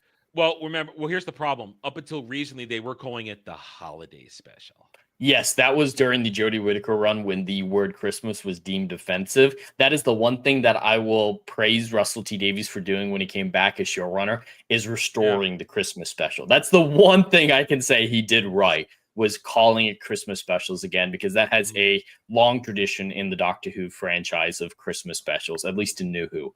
But that's one thing out of thousands of decisions he's made that I can get behind. So not a great track record, but I have to give him props where he deserves it. But things got more interesting when we haven't been announced for a season 3 yet of Shudigatwa. Yes, they reset the naming convention. It's technically going to be season 16 of New Who. It's confusing. No one understands why they're making these dumb decisions. Yeah. But we haven't had an announcement for season 3, and people are starting to get worried. And there's been a lot of conflicting reports. Like Shudigatwa said he's going to be filming season 3 this next summer, and then was immediately scolded for it. Yeah. They forced Graham Norton's show to edit out him saying that. Really? He no longer says that on the Graham Norton clips. Wow. So there's definitely something going on there. And Russell has talked about in the past that he isn't sure if Disney will pick it up. He's confident that the BBC will continue it, but the BBC pretty much farmed out the rights to him, Bad Wolf Productions, and then when Bad Wolf Productions was purchased by Sony, to Sony. So BBC doesn't have a leg in this. They gave up on Doctor Who after their disastrous run with Jodie Whittaker. So I wouldn't be confident in the BBC picking up the slack when Disney Plus pulls out. And where is it going to go after that for distribution rights? And we're getting to the point where Russell T Davies has said, do you have it pulled up, or do you No, want me to? I don't have it. You can pull it up. Okay. You got it. Yeah. So this article from the Doctor Who TV website really has it all for us. He does say a fool would doubt Doctor Who's future, but admits BBC is still non-committal and Disney is non-committal as well. So we don't know if we're getting a season 3 of Shudigatwa. At this point, I would put even money on either side. And I definitely think it's going to be decline, but I don't see season 4 happening with Russell or anyone. I think season 3 is a possibility, about a 50-50 chance with him getting funding from Sony or the BBC or something. But Disney, 100% Disney's pulling out. They don't care about this franchise. It doesn't belong to them. They haven't seen a return on their investment from season 1. They have no reason to stay invested. So when their contract's up for season 2, because it was initially announced that there would be 2 seasons back to back, they already had that agreement in place. So we're not surprised that we had a season 2, but not at all. They're fulfilling their contract and getting the fuck out. I imagine that those 2 seasons will remain on Disney Plus, but they won't purchase any more. The distribution rights will stay with them, kind of like how the distribution rights for the rest of New Who is still with Max, even after the Disney Plus purchase. Now, I've said it in the past. I believe that the final Shudigatwa Christmas special that will come after this next season, that might be the last Doctor Who we ever get. And I put Doctor Who in quotes because he's a clone. He's not actually the Doctor. He's a clone. His TARDIS is a clone. Maybe that's why they could touch each other, because they're both clones. Yeah, he's maybe. Not the real Doctor. He's not even the real Doctor. Yep. Yeah. Yeah, Dre. What happened was during the final David Tennant return special, things got so weird that the Doctor split into 2, and they were docking for a second. So it was a penis birth. I remember. I remember. And then while the weirdness was still going on, Shudigatwa pulled out a giant mallet and while in his underwear, of course. Yeah, and hit the real TARDIS with the mallet and created another one. So the TARDIS is a clone as well. The real TARDIS is just hanging out in England with David Tennant, just sitting in his backyard. What? Yeah. While he raises trans girl. Yeah, trying to find a good way to say that. Yeah, that's a funny way to say. But yeah, and his clone TARDIS, for some reason, without being asked, decided to customize itself a little bit for him by adding in a jukebox and a wheelchair accessible ramp that's never been used, so that the wheelchair lady in the scene could go, "It's about damn time." Has he ever used the jukebox in any of his episodes? Did he ever even use it? Not that I remember, but I had memory hold season 1 because of how bad I it don't was. So think he used it. Maybe I don't think once. Maybe once. Yeah, maybe he was dancing with Ruby at the start of an episode or something. It might have been during the musical stuff, which I kind of skipped over. So I don't know.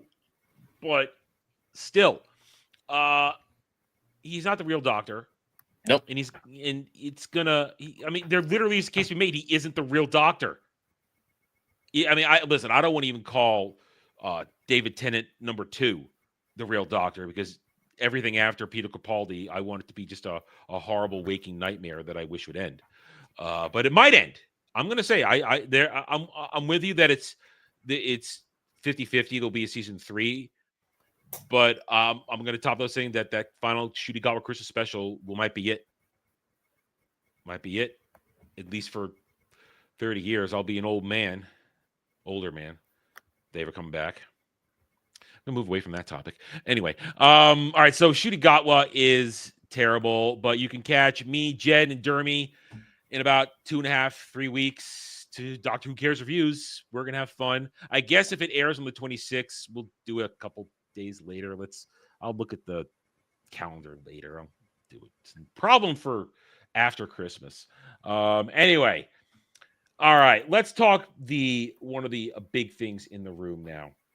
So there was big news this week in terms of what we on this show, and I'm going to say this because I can rightfully say it. We on this show said this a long time before other people were saying it. So I will proudly say that if done correctly, the Harry Potter TV show could be the biggest thing ever.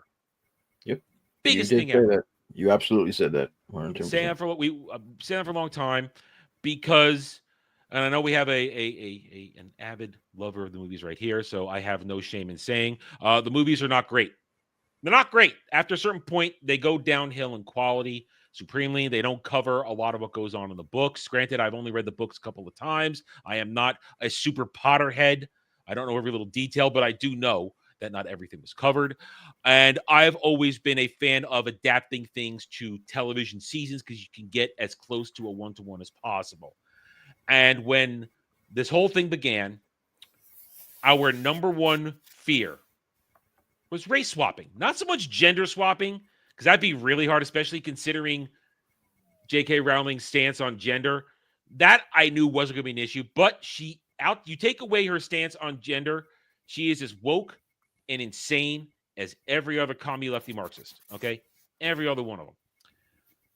And we said, this show's going to make or break, live or die on the casting. Now, I said a month ago, that we were probably going to start getting casting news around Christmas of the Holy Trinity, Harry, Ron, and Hermione. But it looks like the content gods out there to say, hey, guess what? Somebody at Warner Brothers is going to throw out some trial balloons. And I say trial balloons because initially I was wondering when they announced this first one, when they announced that this dude right here, and I'm going to attempt to pronounce his name, so I apologize if I get it wrong. Papa, it's Sidhu,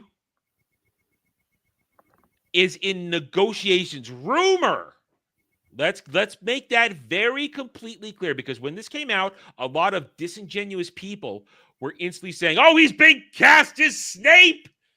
A black man as a white man. They did it again." No, it's a rumor that he's been offered and the negotiations are happening. But what this did was kick over an internet hornet's nest. And everybody, now I didn't make a video because I knew, I'm going to keep it to today because it's a rumor. I don't like to make direct videos a rumor, but I will talk about this shit all day long on stream.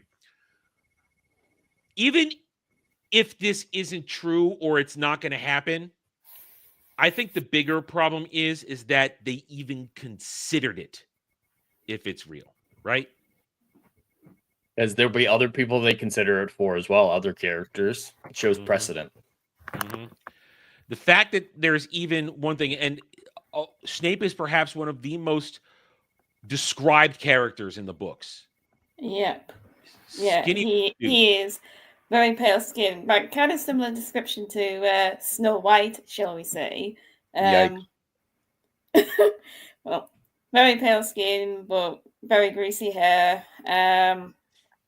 Except for the only difference between him and Snow White is that he scowls more, unless you're on about Rachel Zegler's Snow White. He's the bridge between the two Snow Whites. So you've got this dude here who is a young man. He looks like a young man. But here's the other problem. Let's play devil's advocate. Let's say it happens. And he's not exactly well known. I have no idea who he is. Nobody knows who he is. I mean, a couple of people on Friday talked about it on Ballbusters, but this dude has been in literally nothing of note. And I've made the case now in a couple different conversations that for this show, I believe for 90% of the cast, get unknowns. Get unknowns. Give people a break. Find some new talent. But 3 people need to be cast in this to be anchors and must be veteran actors, or maybe if you add on a couple more actresses. 1, Snape. After Alan Rickman, you need somebody who has some gravitas to play Snape. Dumbledore needs to be a known name. Somebody who can command it. And then I would say Voldemort. Voldemort needs to be somebody who can command fear gravitas, who can steal the scene. Be like, oh man, that's dark, and I like it. Those are the 3 that need to be veteran actors. Now, maybe you could say a couple of actresses could be thrown in there to be this and that, but that's who needs to be in this anchoring. Rest, I'm all for the unknown. So this dude came out. Now, what are your reactions to hearing this? And now here we are days later. Had time to sit. I mean, besides what I've said, any thoughts on this before we go to the next part of the story? Somebody needs to be dropped off a building, Hans Gruber style. Ooh, now we're getting somewhere. They'll send a message.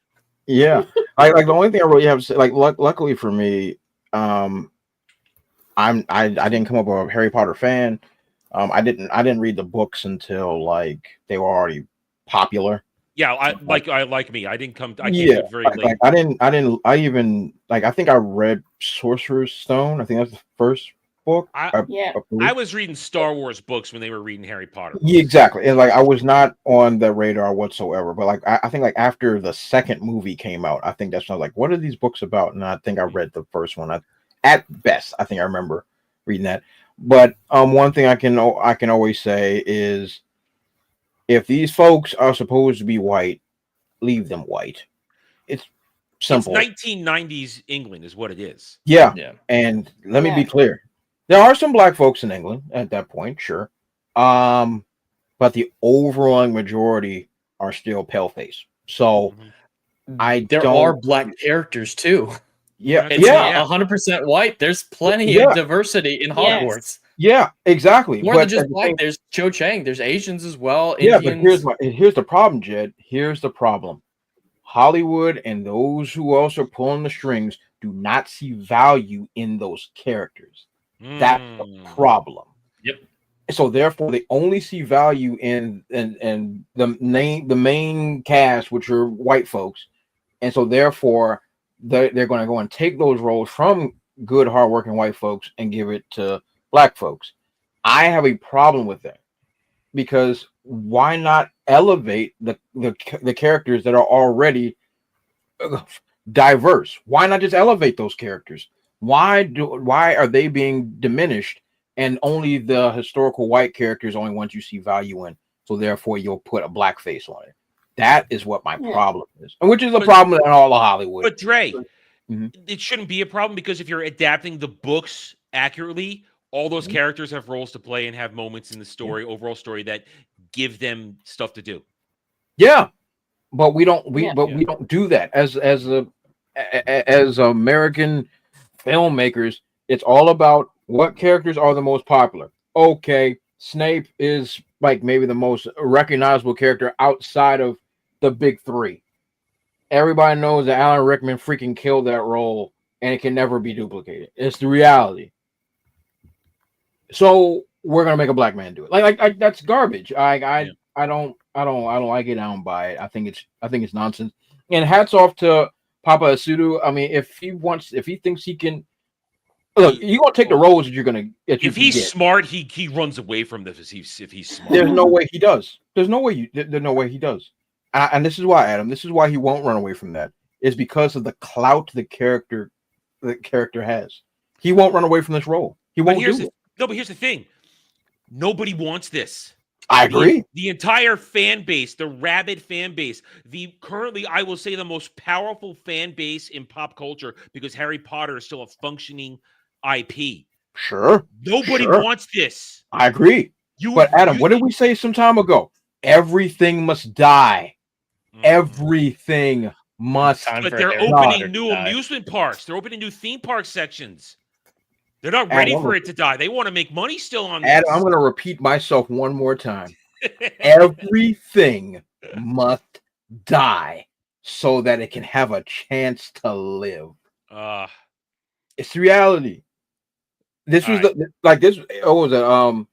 Harry Potter it's like the last IP standing that hasn't been completely raked over the coals and sodomized in every way. Wait. Stargate's still standing. It has avoided remakes for the past couple years. Yeah, but it went downhill.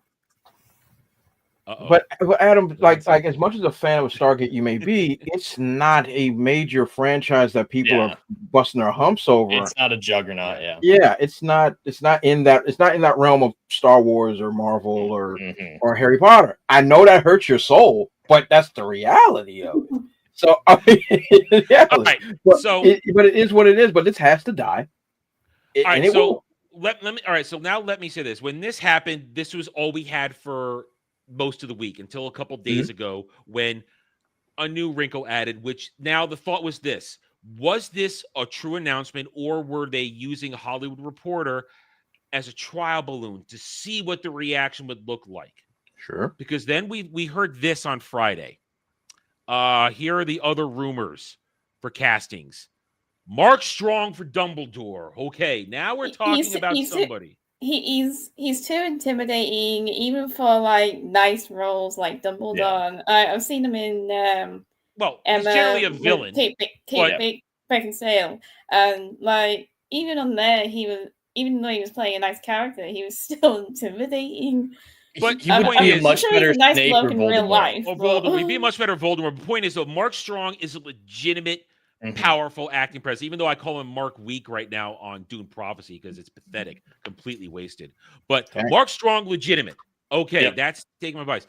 I don't know who this chick is, Sharon Horgan. I have no idea. She's 40 years too young for the role. Yeah, she looks a little too young.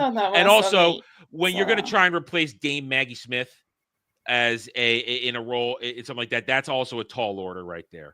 I wouldn't try to top that. And of course, trying to replace Hagrid. I know this dude, but I thought he was a soccer player at first. I had no idea who he was. I think he's been in a soccer movie or something. He was in Ted Lasso. Maybe that's what I'm thinking. So this is why I suddenly think this is all a bit of a put-up job. It's all to generate news cycle. It's all to generate discussion. It's all to distract. And it's just to get people talking about it. That maybe it's all trial balloon shit.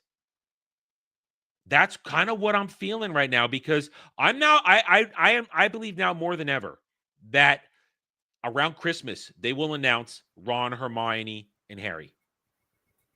I think they're going to announce them. I think this is prepping the way, because they're probably down to their choices at this point. And they threw out the black guy replacing a white dude. They've thrown out people of all ages for these characters, and they're gauging the reaction, and that's going to weigh into their decision. I think with the Snape thing, they wanted to see if they could get away with making Hermione black. I wanted to see if they could get away with it, and I think this is this is all they needed. They can't do it. They can't do it at all. You have to lock it in to the original descriptions of all the characters. There could be no gender swapping, because you will get rejected by everybody. And Rowling's directly involved in this time. That was supposed to be our hope that it would stay true. But she is a lefty. She does believe in all that all the race bullshit. So we'll see. We'll see. And it was like tens of thousands of kids were auditioned for those roles. And yeah, then they're going to use the original Hogwarts, stuff like that, locations. So there a lot of good things to be heard, but I think this has all been a preparation for the announcement of Ron, Harry, and Hermione and who they're going to narrow down on. And after this, I don't think they dare cast any of the kids in a different race from what they are. Especially can't make the poorest wizarding family in England black. Yeah, that won't send a bad message. And another ginger side. Yeah. If they do it, I think it's more likely for Hermione to be Asian rather than black because we already associate Asians with being smart. So that would still be bad. It would still be bad. Can you imagine? Can you imagine? Now, granted, I got big money on that girl being black. I got big money riding on that. They're gonna make her black and English. You know it's coming. You know it's coming. It's Man, gonna be. Her hair is supposed. They make fun of her hair in that story, man. You sure do. That's gonna be. I bad. bet that's not gonna be in that. There's gonna be a lot of soul glow on that shit. Oh, make no mistake. That joint's gonna be dripping grease. You ain't got to worry about Anyway, so this is developing. I'm sure. Listen, I wouldn't be surprised if we get another story this coming week. I wouldn't be surprised if we get another drop on something. Anyway, so stay tuned. Once it's real news, I will be all over covering that. But rumors, we're gonna keep it to the streams. All right. I'm gonna save the last trailer reaction for, and also just to remind you, also this is going into production next year. They've announced it. This goes into production next year, so we're getting this in 2026. So we got 2 years before we even see this. And once they start this, they're gonna be this entire cast. It's gonna be their life for the next 7 years. Because I believe I saw in another report they're looking at 8 hours, which means 8 episodes. So they're going to do probably first 3 seasons are going to be 8 episodes each, and then we're going to probably add on 2 to 3 episodes per season because the books do get longer. Mm-hmm. So this is going to be their life because they want age-accurate kids. We're going to watch whoever they bring into this, just like we watched with the kids with Stranger Things. No, not that. No, the original Harry Potter trio. Rupert Grint, Daniel Radcliffe and Emma Watson. Yeah, we watch them grow up through those movies. So we're going to watch these kids, whoever they get, grow up in this show. They're going to start out as 10-year-olds. By the time it's done, they'll be 18. So we're going to see this. They're going to be filming these things constantly. And as I said, it could be the biggest thing ever if they get it right. And either way, we win. We either get to cover something and do light reviews where we talk about it a little bit and then do panel discussions about how good it is, or it's heavy breakdown reviews where they fuck it up and panel discussions where we shit on it. We win either way. Yeah. I want the positive. I don't want the negative. We deserve a good show. It's been a while. This to be good. Yeah. I said I am not the biggest Potter fan out there, but I would like to see this told accurately and enjoy it. I'd love to. I'd love to not have to be so seriously pissed off at something like I am with Star Wars Skeleton Crew. Okay, now I know none of y'all saw this. Thankfully. None of y'all saw this, but let me choose the right one here. Here we go. Yes. It came out this week, 2 episodes. I reviewed them both. Some people are clearly not happy with me. It's not didn't get me large move. It did get me large numbers because guess what? Nobody freaking cares about this show except the weirdos on social media. But I watched it, and at this point, it's exactly what I said it was going to be. It's unoffensive for the most part. It's made for the childish adult.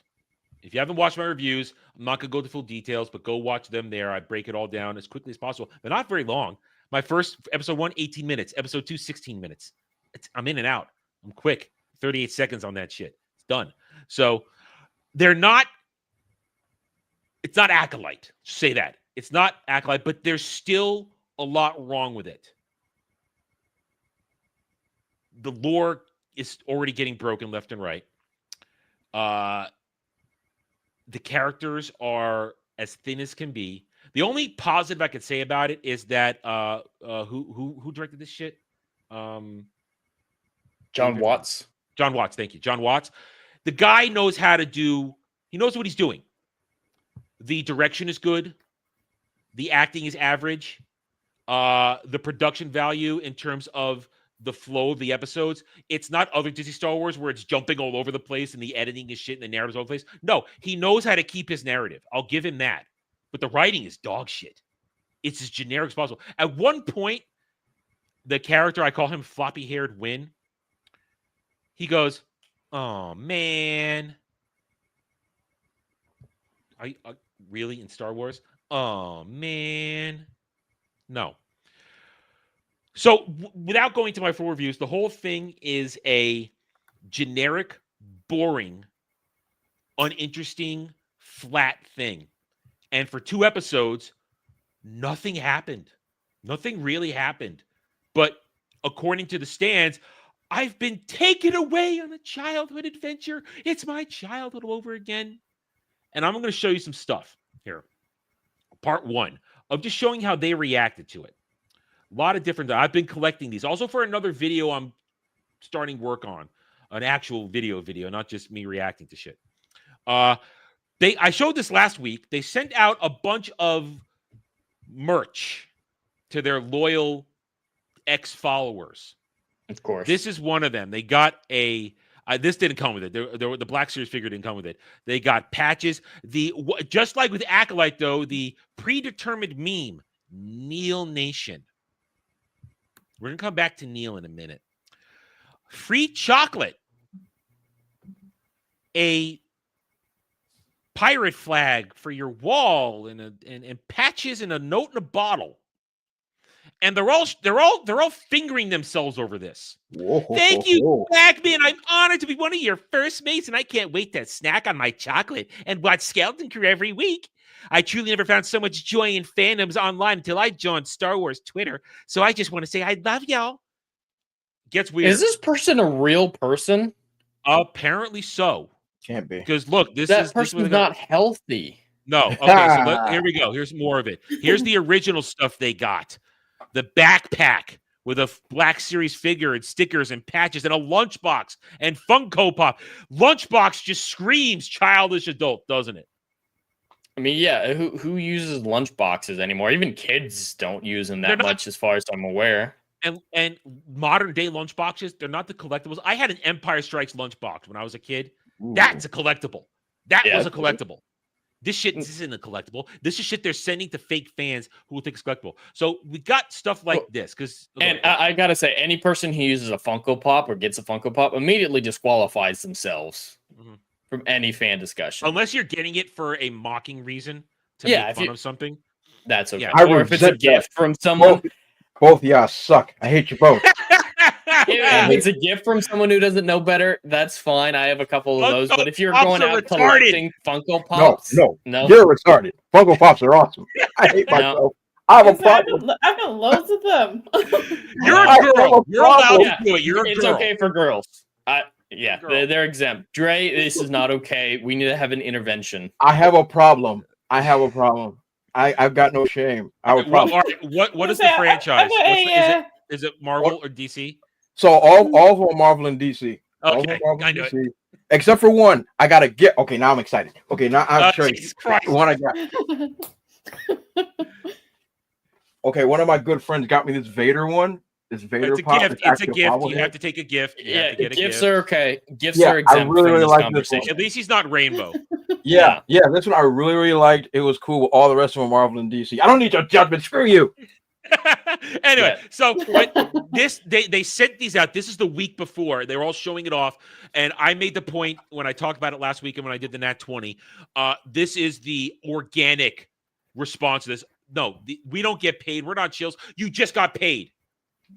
And they're so excited to be followed by the corporate Star Wars Twitter account. They're so excited to get these things. They're childish adults. It keeps going. Now, here's what I talked about, their response. I've been trying to get blocked by this one forever. This is a retarded account. Just within the first 2 episodes of Scout School, the vibes of childhood wonder and the longing for something more new and exciting are established immediately. Don't even get me started on the world building. The cozy suburbs and the city were so detailed and immersive. I'm genuinely impressed with the level of detail in this show already. The show is just pure fun, and I cannot wait for more. You watch this show. If you don't hear the word Jedi, if you don't hear the word Old Republic, you wouldn't know this is a Star Wars show. That's fair. It doesn't look like it. Just from this GIF, that is a normal ass jacket. Like they 100% went to a thrift store and picked that up or Forever 21. Yeah. There is nothing Star Wars in this at all. And to say vibes of childhood, here's the example I used in my reviews. And I want to know if this sounds good to you guys. This is literally someone took out a bunch of Star Wars toys and started to play, but doesn't know how to play Star Wars. That's what these shows are. And they're playing it like a child. Because when, Dre, I can ask you this because you're an old man like me. When you fantasized about playing Star Wars as a kid, you didn't fantasize yourself about being a kid in Star Wars. No. You chose your favorite character. That's correct. And you were them, right? Yep. Always. Or I was an aged up version of myself. That was like that's appropriate. That's older. fine. Or later years, you're a Jedi. You know, that's appropriate. But these people talk like, oh my God, it's like being a kid in Star Wars world. They talk like they're children running around the Star Wars world. Why would you want that? And because they're childish adults. I don't know. There's something wrong with these people. And you're right, Adam. They don't know how to play with Star Wars toys. That's the perfect way to put it. They don't know how to play toys. Yeah. That's what I did there. Yeah. Like, I think that's a perfect way of putting it, because when I was a kid and I'm playing with my action figures, I got these grand adventures and I can see myself as Luke or see myself as Vader or whatever. Yeah. I'm having myself a grand old time. This feels like someone that never played with toys before are now playing with toys and don't know what to do. Yeah. That's the vibe I got. Yeah, I mean, when I was looking at your review, When I was a kid, did I mess up playing Star Wars a little bit? Yeah, of course, because I was 5 and I didn't understand everything that I had seen. So I added stuff to it, you know? But I still understood as I got older, I understood it more and I played it more accurately the older I got. They don't know what they're doing. We keep going. This guy right here, I'm going to pause because it'll drive me crazy. They told us, don't you, and this kind of leads to my next part, but this is the lead in a little bit. They told us we have to protect these children. Oh boy. In my review, I said the child actors are fine. They're fine. They give normal performances. I have nothing to say. Their characters are shit. Their characters are terrible. You want to hear me break those down? Break down in the review. I'm not going to go into here. But right here, give this kid the keys for future movies. Wow, he is so good and elevates the series. Speaking of keys, the music during the key floating sequence gave me goosebumps. Oh, at the end of episode 2, when Jude Law's character floats, force yoinks a key, it goes, da, na, na, na, na, na. And that's more nostalgia member-berry bullshit. That doesn't make it Star Wars. So right away, this creeps me out a little bit. Creeps you out? Creeps you out. Yeah, it creeps me out. I mean, this is Disney. They've attracted a certain caliber of fans, and you can kind of see where their priorities are and stuff like this. Well, I guess that's not the case. I guess that's the guy he's talking about. I don't know who this is. Maybe he's the casting director. I don't know, but still, making this image right here, this creeps me out. We keep going. More merch, just showing this off. They're so happy to be. They're so happy to be followed and interact with corporate Twitter. This one, she's a massive show. I think I have another picture of her in here somewhere. No, I don't. Where she was invited to the premiere, where she's on stage looking around dancing with all her placards and everything, her lanyards and everything. One more here. I'm so thank you for giving me probably the cheapest chocolate in the world. This is childish. How has everyone been eating their Skeleton Crew chocolate? I've been chopping off pieces with a knife. Why would you do that with chocolate? The only time I ever do that with chocolate is because I can't seem to break stupid things anyhow, so I use a knife for that. But normal chocolate bars, you just break them with your hands. That's it. One, it's on a paper plate. I mean, get a cutting board for God's sake. Two, also, this is weird. Am I the only one that thinks this is weird? No, you're not. Okay, so this. Oh, go ahead. I was saying that there's stuff out there that I really like, but I don't behave like that online. I mean, I might praise some. Oh, I love this so much. I want to bang this character. This is why I call them childish adults. They behave like children. And people want to say, actually, I stopped looking at the comments early on because I didn't feel like dealing with it. I probably got the couple. It's made for kids. Shut up, old man. Why are you watching this in the first place? In the opening moments of the show, a dozen people get murdered. Made for kids. That's not made for kids. No. Pirates attack a New Republic frigate and or ship and murder people as they take it over. They shoot them. People die in the opening couple minutes. And I'm entirely against the argument that it's for kids. It doesn't matter if it's good. That is a disservice to children because growing up, I was able to tell the difference between good and bad storytelling. And even as an adult, the best kids products are great as adults. Early Pixar is a great example of that. But you're acting like kids can't understand slop. Like if it's a 3-year-old, if you're talking about those types of kids, okay, I'll give you that. But when you're talking about 10 years old, the kids my age, we were reading way more complicated stuff than this. I read the Odyssey when I was 9. Other kids were doing all of Harry Potter by then. This is not just, it's for kids. It can be garbage. I hate that argument. It's a disservice to kids. And I can remember when 101 Dalmatians was released when I was a kid, the live action version. I was not keen on it because I didn't see much of the way of resemblance to the animated one. And don't get me wrong, the puppies were absolutely adorable, and Glenn Close was absolutely girly fantastic cuteness as Gorilla. But everything else about it, I was just bored out of my mind, and the only reason why I got merchandise was for it was because it was 101 Dalmatians, because I liked 101 Dalmatians right until Hercules came along and stole my favorite Disney animated film spot from that. All right, so we're talking about kids. This show is not made for kids. It's made for childish adults. They talk about the whole time, protect these kids. But I've been talking about this for weeks leading up, and now that we're in it, I'm seeing something that is disturbing. Neil, the little blue elephant alien, he's not an Ord Orlin. He's not an Ord Orlin. He's not that race, but he's just little blue elephant type thing. He has a mouth underneath the trunk. Didn't see it until you're in the show. I've shown it to you guys. Showed it to you before we got into the show, and now we're into it. There's a weird obsession by all of them online with this character.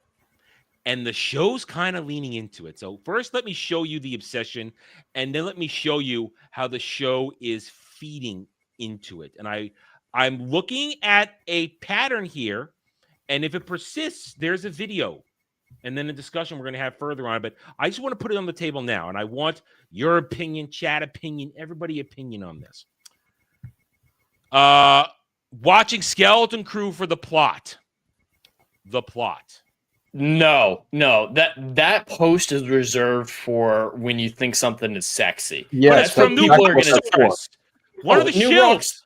New Rockstars. I used to watch back in the day, like 8 years ago or something, or however long. But yeah, they've fallen off a cliff. They are just as deep into this as IGN. We're gonna all right. Tip of the iceberg, guys. Let's keep going. Ooh. This is so much fun. I would die for Neil. Ew. I haven't drawn anything in so long, but I'm really enjoying Skeleton Crew, so I wanted to try drawing again. So here's Neil. I'm willing to bet they stole that. This guy's 26. Who puts their age in their bio? A lot of these weirdos do. I think maybe it's something. A lot of them are teenagers. Yeah. God. Don't talk to me or my son or my other son, my son. What are we seeing? A pattern here. There's a weirdness surrounding this character. Dare I say sexual fetish? Yeah, I can't even argue against that. There's a lot common with all these people's bios. At Atten is a treasure planet of legend and magic, the Treasure. What's going on here? Now, also, the planet they're from was at Atten.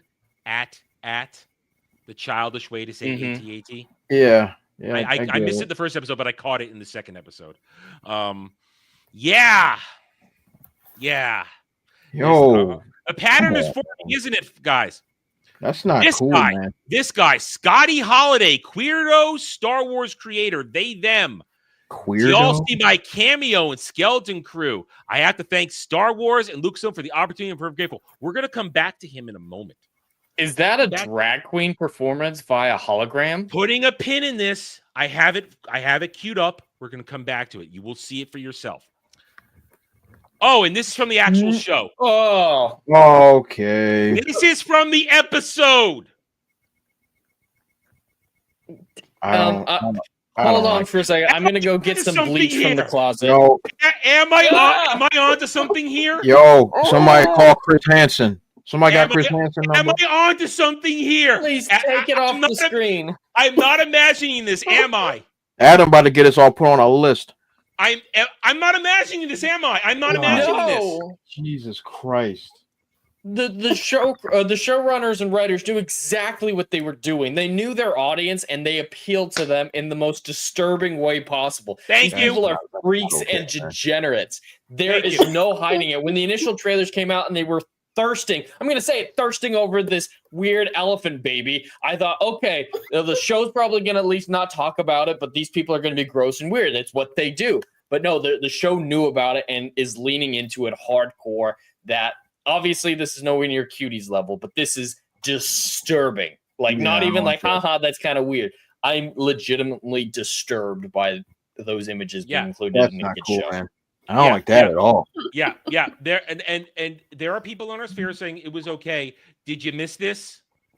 Did you miss that? This jumped out at me. Maybe because I've been hyper focused on the weirdos. So when I saw this, I immediately knew I could feel what's going on here. There is underlying thing. And now the rumors are in episode 3, we're going to learn that one of the girls has 2 moms. Of course. 2 moms. But now I said I put a pin in it. Here's that little scene. It's got no audio because I'm not going to share it. We also want to avoid. This is the drag queen scene, right? Not the bathing scene. No, it's not the bathing scene. This is right before the bathing scene. Oh. It's literally. Like, wait a minute. Just all right. Here we go. This is that dude. They apparently went to this queer they them dude for this scene. Here it is. I'll play it for you now. Oh God damn it! Wrong button. Sorry. Thank you. Thank you. Right. Great accident. That's him. And here comes the rest. And oh, look, it's baby elephants watching this shit. That's not okay. Thank you. What is going on? Thank you. Yo. I'm not imagining this at all. What are we doing? I'm not imagining this at all. Right now, I'm just grateful I haven't eaten anything yet today. Legitimately. As a society, I had homemade fried rice. I'm doing okay. Then I was what ready. are we doing? Yeah. What are we doing? We got babies watching drag shows in Star Wars. Is this it? Is this it? I don't think humans deserve to continue. Oh boy, Hey, Lord! listen, I want to continue. I still want to have a family. I want to meet somebody. Send the meteorite. I'm ready. I want that. I'm ready. I've seen enough, man. You mean to tell me that they got drag shows in Star Wars with babies watching? What are we doing? And 2 seconds later is the bathtub scene. The next scene. Oh, that was intentional. They turned on all these freaks before they turned them on. That was intentional. All right, this so is I don't marketed to maps. I'm saying their word just because YouTube won't let me say the real word. PDF files. PDF files. This is a show made for PDF files. This is inappropriate. This is inappropriate on Now, that I video. didn't cover this in my review itself because I wanted to do it here. And I hadn't seen the second episode yet, so I wanted to see where it was going. But this jumped out at me when I was watching it, and I saved that information. I thought, you know what? I'm going to leave this out of the review itself because before I make the case, I needed more. But this is the beginning. This is the beginning of this. Yo, This is wrong. How is this Star Wars? This is not okay for Star Wars or anything else for that matter. How is this for children? Scratch Star Wars for a second. Let's just scratch that out. It's a kid's show, Dre. It's a kid's show. That makes it worse. How is this is a children's show? They're doing the Goonies, right? Yeah. So this is a children's show. This by is the a way, show directed at children. John Watts wrote this episode.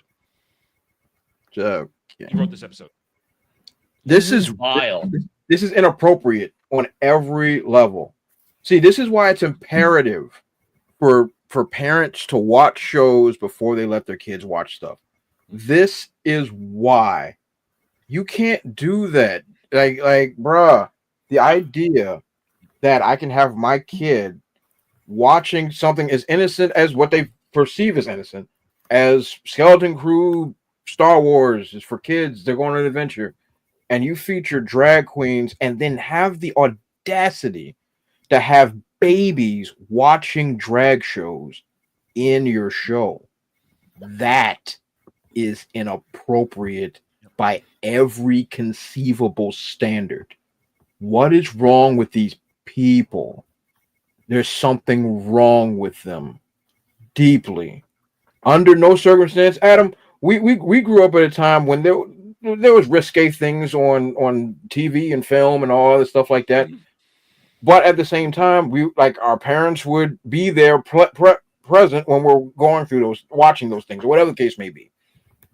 You're going to sit there and tell me that my kid can just be sitting there watching one of these shows and then it would just feature drag stuff, featuring children watching it. Yeah, and that is inappropriate. And that's very subtly done there. It's not quite in your face. It's kind of just put on there to make it look wholesome. They're just watching a drag queen circus thing there. They're aliens, but they're still children. They're children. And 2 seconds later, one of them in the goddamn bubble bath. Yeah, what are we doing with ourselves?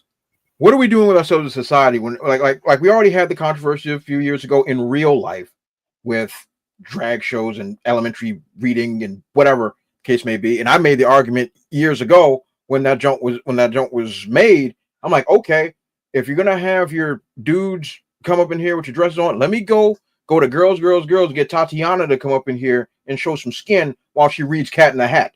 And everybody and their mama was like, no, that's gross. I'm like, it's the same thing. It's not appropriate for children. Children should not be exposed to anything sexual on any level. Period. Yep. Period. I don't care if it's in good fun. You do not expose children to that kind of stuff. I have Disney a big problem with that. Disney Star Wars. They're not learning. This show is made for weirdos. It's being supported by weirdos. And I got at least another 5 weeks of this, 6 weeks, depending on, I think it's 8 episodes, 2 episodes. Yeah, 6 weeks of this. So here we go. We'll see what else they give out there. I review it. I don't know what day it's on now since they did it a day early. I don't know if it's airing on Tuesday or Wednesday. So I don't know when my next review is going to be out this week. So stay tuned. We'll see what happens. I think it's only going to get worse. It's only going to get worse. The last thing I want to say is because I heard several people saying it was okay or whatever, like not really having strong opinions on it, I thought I was going to come away from this discussion by saying, hey, the show might be okay if it had been set on Earth in 200 years because of, it's just Earth, slightly science fiction. It's not Star Wars in any way, shape, or form. But now I have to question a lot of things right now. People watched this episode, saw that crap, and said, yeah, the show's okay. This is not okay on any level. Just like Dre said, taking out the Star Wars argument, taking out the arguments of the franchise or anything like that. This is for kids, and you're putting it out there. And even if this was made for adults, that's really bad too. The content is not appropriate at any age or target audience. This is just not okay. I mean, that is not okay. Like I said, like that is not okay. I didn't focus on this in my review of episode 1 because I needed to see where it was going, and I hadn't collected all the other evidence I had shown you of people's reaction to it. I hadn't put the picture together yet. It was only after I'd done it and after I started seeing things, I thought, wait a minute, what's going on here? And episode 2 was a lot shorter and a lot less, even less happened. So there wasn't stuff, but I'm on the lookout. I'm on the lookout now. And I didn't know that queerdo dude was that in right there. That means they're actively working with creepy weirdos. Actively working. All right. One more thing. And I'm just, if I have to suffer this, I'm just gonna make you guys suffer. It's only a minute, 18 seconds. Alongside Snow White, apparently now in March, I have to suffer Wheel of Prime, season 3. I've been dreading this, not because it hurts me, but because it's a waste of my goddamn time, and I'm locked into it, and I can't get out of it. I have to do it. And it's not as though I'm covering an actual adaptation of Robert Jordan's Wheel of Time anymore, but it's because it's complete fan fiction. They've left out an entire book at this point with where they're going, what looks like in this season. So join me right now as I react to this. And of course, commentaries will go along. Is completely welcome. You guys have no idea what is going on, but your non-knowing reactions might be as entertaining as my meltdown. So let's did I choose the right one? Hang on a second. I think, hang on, let me kill it. I might have hit the wrong button there. Hold on a second. I want to make sure I do this correctly, that I don't totally do it. There we go. That's proper. Let's do Wheel of Time, Amazon's Wheel of Time, Waste of Time, Wheel of Prime, Season 3 teaser trailer. Now, right here, this is the opening shot. I can tell right away this is bullshit, because if this is the city of Ruidian, only Rand should be seeing this. Nobody else in this crew should be allowed to see this. But none of them. He's a straight white man. He can't be the main character doing main character stuff anymore. He has been saved and bossed around by girl bosses for 2 seasons now. 2 seasons. Okay, here we go. Lowering it right. All right, here we go. Time. Oh, fuck you already with that. Is that a theme song or just I don't know what it is. Crap music. The world is changing. It's the most generic possible line. Yeah, every show ever has had the world is changing. Once again, focusing on Moraine is retarded. She's not the main goddamn character. Unfortunately, this guy's bullshit performance as Rand is the main character. He's not even the main character in his own show. He's not the main character in his own show.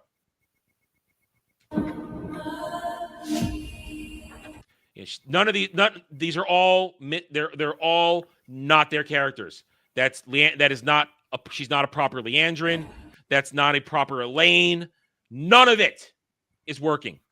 Who knows how deep the Shadow's roots have taken hold here?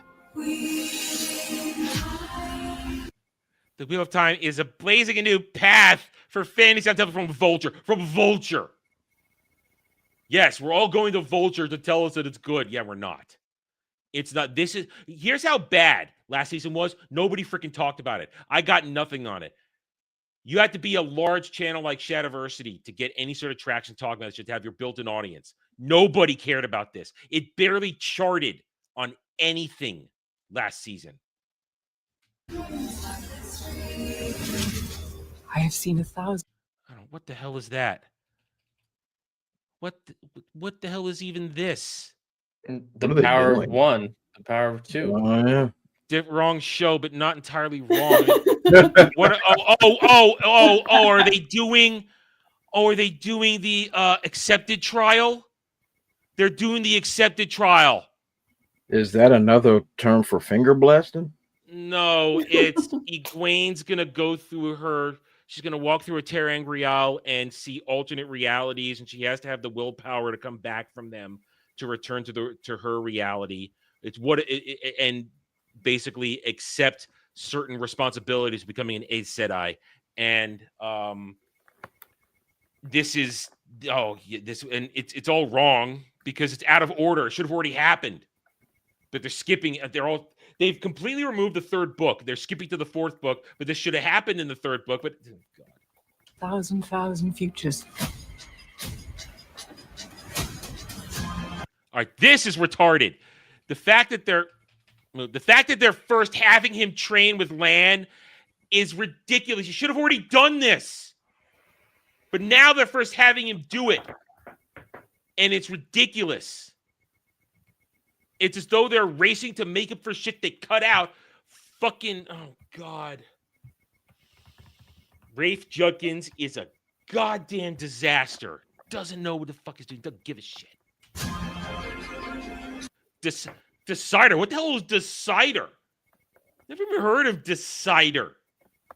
You guys heard of Decider? No, not particularly. Is that a magazine or a website? I don't know. I'm scared to Google it. I think I might get some XXX stuff. Huh? Oh. All right, hang on. Let me go back. All right. Now, this is obviously the waste, the IO wastes. In every future where I lived. Every future where I lived. No! She's not supposed to be talking about... I have no idea what's going on, Dre, but it's fun. Talk about that! He's having a breakdown. Somebody call Johnny Cochran. I mean, at that point, Rand doesn't trust her. She's still manipulating him at that point.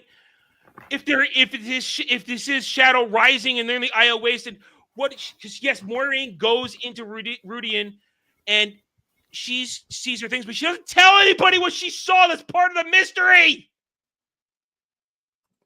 2 hours, 14 minutes. Is that what that was? That? Oh my God. Oh, and that's supposed to be the world tree. The Sabbath goes into it. No. Rand dies. And the only way he lives. And they've what is that? Gayness. Well, it's whoa. No. Well, they made Moiraine gay in this. She's not gay in the lore, but they made her gay. But that's Lanfear, and Lanfear's not gay. And they're having her go. There's a thing where you go through certain Terra Angrials will have you go through alternate realities, and you embody yourself in that reality, and you suffer their fates, and you have to do it. And apparently they're going to show Lanfear killing Moiraine over and over again in different realities because of their eventual encounter and what Moiraine has to do. We never know what Moiraine saw when she went through the Terra Angrial and Rudian. We don't know. Well, I know what I just saw. That was rough, hardcore lesbian sex. That's what I just saw. I don't know much about the space program, but I know what I saw there. So this finally a reason to watch. It because they have to make her a main character in this. You have to show what she went, and all the stands are going flicker, flicker, flicker, flicker on Twitter like fucking idiots. Are they flicking their bean? I don't know what. Some of them are.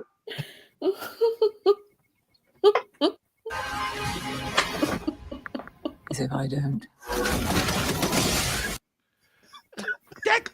These conversations don't happen. I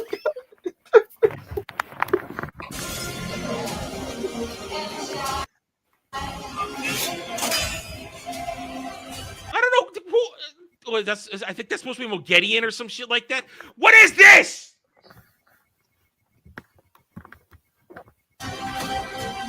None of them are gay. I don't even know who that. Oh no, we already seen Aviana. I was saying, is that Aviana? No, we've seen Aviana. She got race swapped. I don't even know who this is.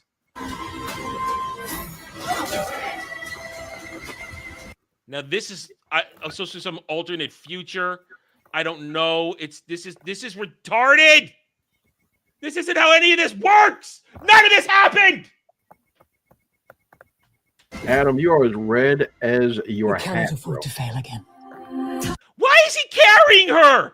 He never can. And she went there naked, by the way. She went to Rudian naked. Everybody had to go naked when they do this shit. So when there's actually time for legitimate female nudity, it's not there.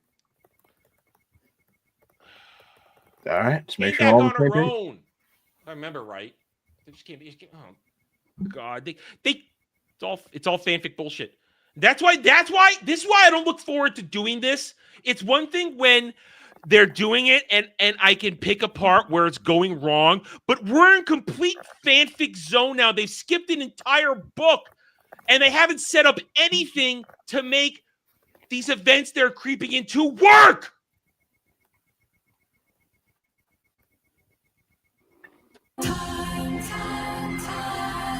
Oh, 7 days for Snow White. Thank you. I get it the week before, but I still have to do it at the same time.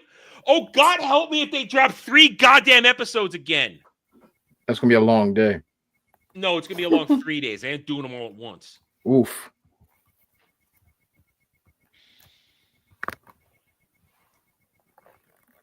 Adam, drink some water. God damn, I better get some freaking subs and views off of this shit for what I'm about to go through. Drink some water. Is there any more to this? No. All right, it's over.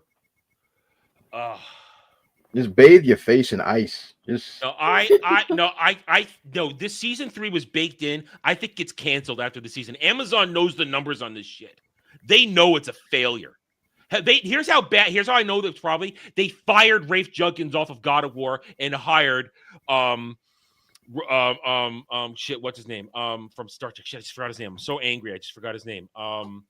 He did Battlestar Galactica remake. Frick, I just forgot his name. I know who you're talking about, yeah, but I don't remember. Yeah, his name I just forgot his name. I'm so angry I can't focus on it right now. They brought in a real TV guy. They fired him off of God of War. So they're gonna fire him off of this. He's done. I don't think this gets season 4 and beyond. Don't say that, sleazy. Don't say that. Oh, no. It's not nice. Not nice. I hate this. And you know what? Ironically, this is the show that got me over 1,000 subs. Got me my watch hours. This is one that did it. This is one that got me into doing reviews. This got me into doing reviews. I hate this. This could have been one of the greatest TV shows of all time if they'd adapted his books. But no, race, gender, sexuality, bullshit. Fan fiction. All right, I'll be there March 13th or 14th. Probably 14, 15, and 16 if they drop 3 episodes again. It'll be a week of nightmares. Watch me lose my shit. Watch me melt down. Because I have meltdowns when I do this. Meltdowns. So there we go. You don't say. Shut up. All right, I'm done with this. All right, I've got nothing else. That's it. That's why I saved it for last. I could not have gone on with the rest of the show if I'd done this early on. We had to save this for the end. All right, show over. Jed, what's your week look like? Well, you can all find me on YouTube and Kick at Hollywood's College. Just regularly scheduled live streams and videos. Going to do Saturday Night Driving, but Adam will get more into that. But I do just want to briefly say it's not a big enough story to talk about quite yet, but the reports from the Ubisoft head that they're going to look at dismantling instead of selling. Very interesting. Still in the right category. I think we could still call that as we were right. But yeah. I'm excited to see what happens to Ubisoft. They deserve to go down. Oh yeah, Yep. It's gonna be a fun couple months with that one too. Dre, how you doing for this week? So this week, tomorrow, I have a great interview with a new comic book creator. I'll be dropping that at 12 p.m. Eastern Standard Time on the Brutal Play Comics YouTube channel, and of course on Thursday at 12 p.m. on the DeBrute Plays channel. I have a brand new Pokemon battle that you definitely want to check out. You don't want to miss this one. This one gets absolutely insane early, and it's going to be really, really good. You can follow me on all social media platforms at DeBrute00. Okay, Dragon Lady. Let me try that again. Sorry. I finally did my review for Deadpool and Wolverine, and my review for Wicked is also up as well. And I'll also be simming at some point this week. Okay. As for myself, unless somebody tells me otherwise, I'm done for the day. As far as stuff, because I have a busy day tomorrow with Dune Prophecy and something else. Anything comes out from today for me will be clips from this show, just to try and wider audience, stuff like that. So don't expect anything new if you've already seen this today. Don't expect any gaming unless somebody tells me we're going to do something else later tonight. Tomorrow, as I said, Dune Prophecy episode 4. Watch me be annoyed I'm now just the annoyed. I'm not freaking out. It'll probably just be more boring bullshit. Also, tomorrow night is Metal Mondays, 10:03 p.m. Eastern. We'll try to have a good time there. Rest of the week, as we already told you, Skeleton Crew episode 3. Thursday, new stream on Thursday. New stream, once a month show, Nerdgasm. Once a month, we will sit down and talk favorite franchise, stuff like that. This week, we begin it with Stargate SG-1 in all its wonderful glory. So join us for that. It'll be a good time, probably 8:30 or 9 p.m. Eastern. I'm still not sure when to start. Friday, Ballbusters, as usual, bullshit. Don't count on any specific gaming streams this week because I'm private playing, and also I'm saving that time for co-op stuff anyway. And also the ones I was doing was called Because I Feel Like a Gaming, and I don't feel like playing those games. That's why I called it that. Saturday, Jed, what's on drive-in for this weekend? Well, I am unapologetically a fan of this film, even though I get called gay every time I mention it. It is a Christmas classic from just about 20 years ago, and it's a feel-good rom-com, okay? Sue me. We will be watching the 2003 Christmas film, Love Actually. I've